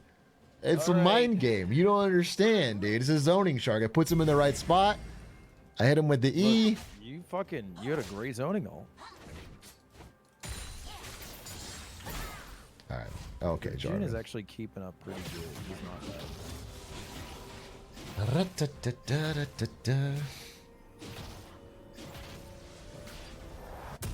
Damn, this Vex tilted. We're going Majai's this game. Oh, I didn't get this. I guess we're not going Majai's. It would be so late to do it. I don't have any stacks. Ooh, I need Papa here. I'm thinking it's a bad idea. I don't know. What do you mean it's a bad idea? Well, I'm coming, but this feels. Come through our jungle. Bro, I am coming through the jungle. There's Vex.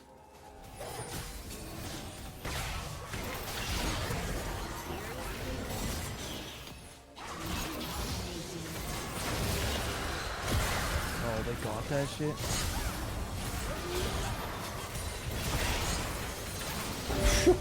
Baby. Gotta say it was worth it for one drag, You're telling me bro. that's a bad idea. I will say I should have fucking had that though. Gotta say it was worth it for one drag. Still got it, my dear. Is that the same Jin? No. No. I looked.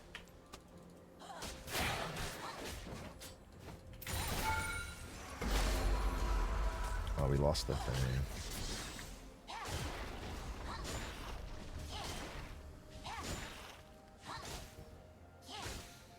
Yeah.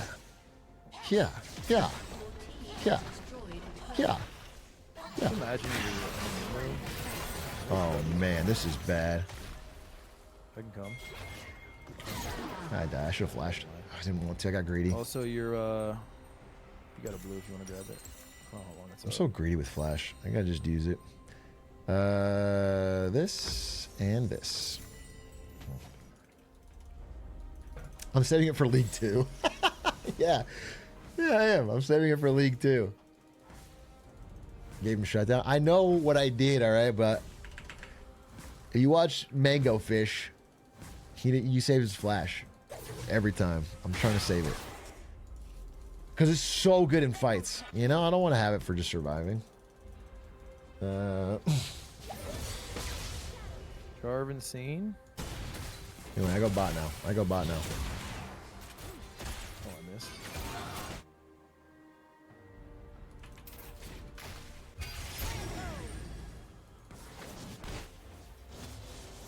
Wait, you should.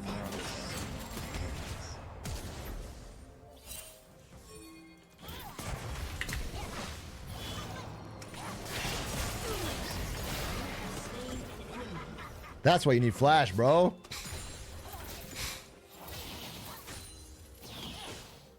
That was so fucking greedy. It's insane. Oh, will we lose? We'll lose a bunch of things? Yeah, he just dove. Try and protect the tower. We're gonna 'cause get this whole rift turtle. I need this, actually.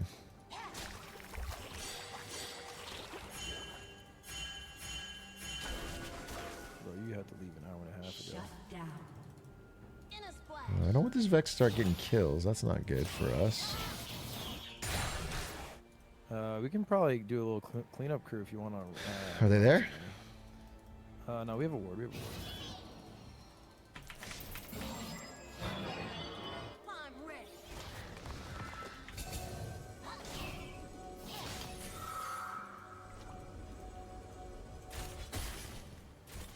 I can't kill these guys. Unless you're here. If you're here, I can do it. I'm here. Oh, here?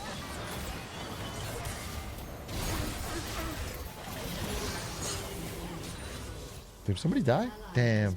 Yeah, your sharkness kind of killed her.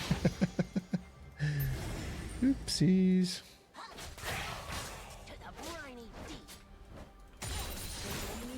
Oh, nice job, Lux.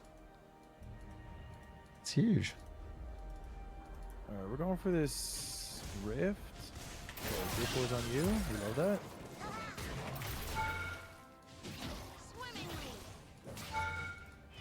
Still burning? God, this is a fucking thick ass Dr. Mundo build.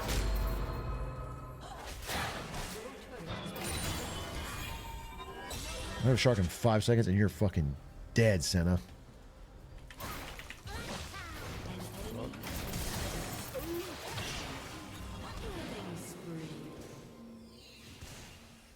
Jan, I won't stop with you either.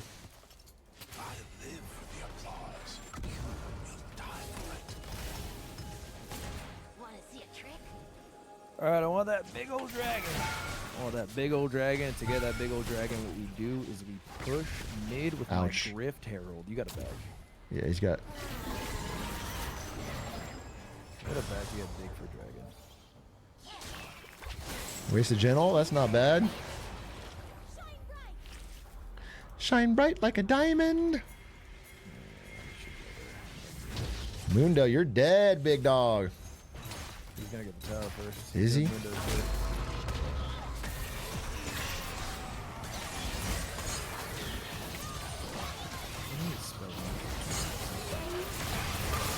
Oh, fuck. Oh, fuck. I can't see shit. Fuck, my camera flipped out. Worked out, though, I guess. That was a lot. I need to press spacebar in that moment. Fucking, I'm gonna go back to a Little Big Lock camera. I don't have fucking Smite? No one's coming. Smite. You're good, Big D. We have not seen J4.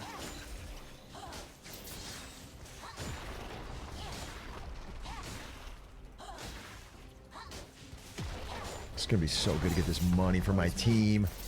He's mid. Yes. They're coming for you. Looks like they're collapsing. Your team has destroyed a turret. Bum bum bum bum bum bum bum bum bum.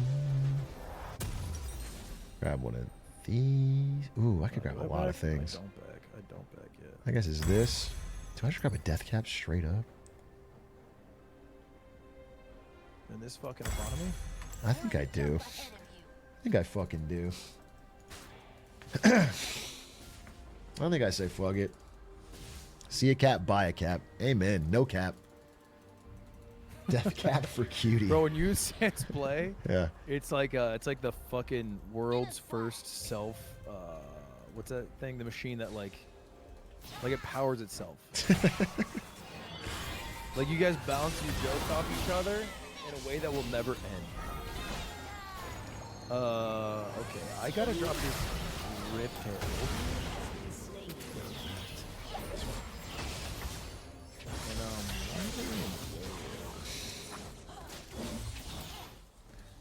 Let's get this tower in here.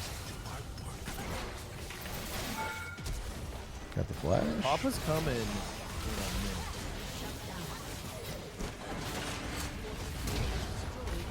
Dude, what the hell's happening? Oh, I fucking did that so wrong. I did that so wrong. This guy's so hard. I'm cleaning up. This cleanup crew.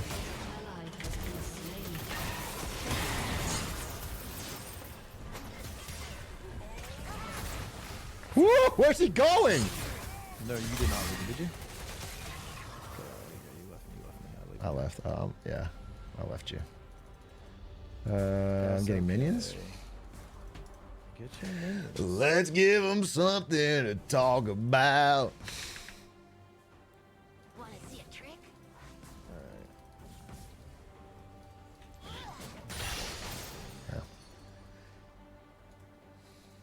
Discord should boost your volume based on your league rank.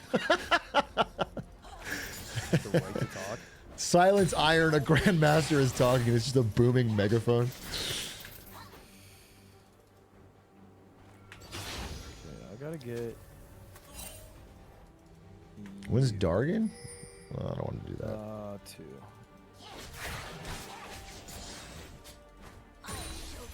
I am fucking. Oh, we're just so big. We shouldn't lose anything ever again. The only issue is Dr. Mundo. Fuck it.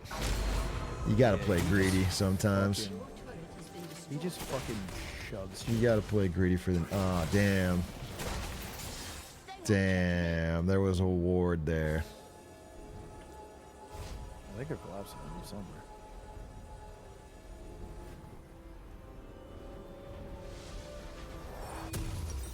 I can't afford this.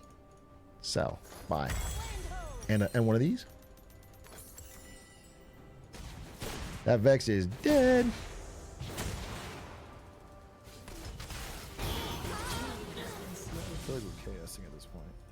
8 to 24. We shouldn't lose this game. We should do Barone. I'm coming. I'm coming to kill this Jin. Okay, now we do Barone. Yeah, I think Baron's the right play, but we don't have any damage, no ADC. But I'll help you out. Mundo's bot. J4 could come for the steal. Nah, he's in the middle. You're good.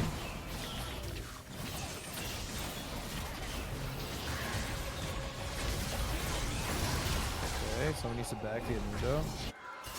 Sounds good. This one's in the bag. This is wrap it up. This is a fucking they should FF angle. They should FF. We got 30 seconds. Dargan. Try to catch this Mundo before he can run. Let's give him something to squawk about. Dude, you know what a Gurren does? What does he do? Listens to one song on repeat while playing.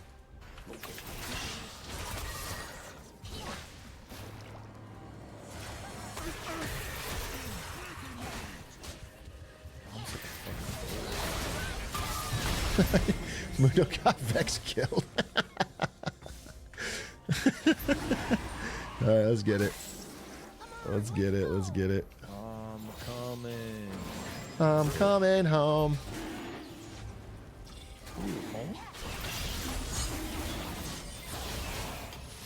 Tell the world I'm coming home. Well, my kingdom awaits. Might need Morello for Mundo.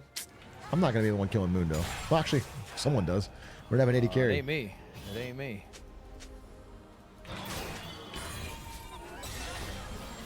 We're not killing these guys? I'm like, you're chasing. Killing. Mine.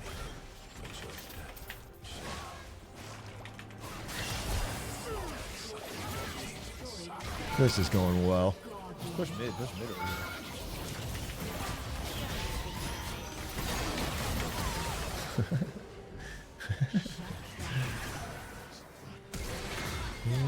Don't just flash, we gotta get stuff. Oh, my kingdom awaits. Greed? Not really greed, bro. You do 3 for 1. Everyone gets towers. Sometimes it's worth it to die. Baron, and we get an inhib here. Your team has destroyed a turret. Your team Couple has of destroyed inhibs. a turret. Your team has destroyed an Drops a 1k bounty. Dude, what was 1k gonna do? They're getting 2 inhibs and towers off of it. You get 3 kills. You just keep pushing, I think. I mean, only Mundo's down here. has destroyed a turret. We're gonna kill him.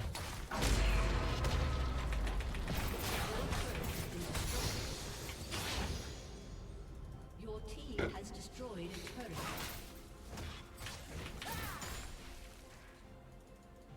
They won't catch me. Owie.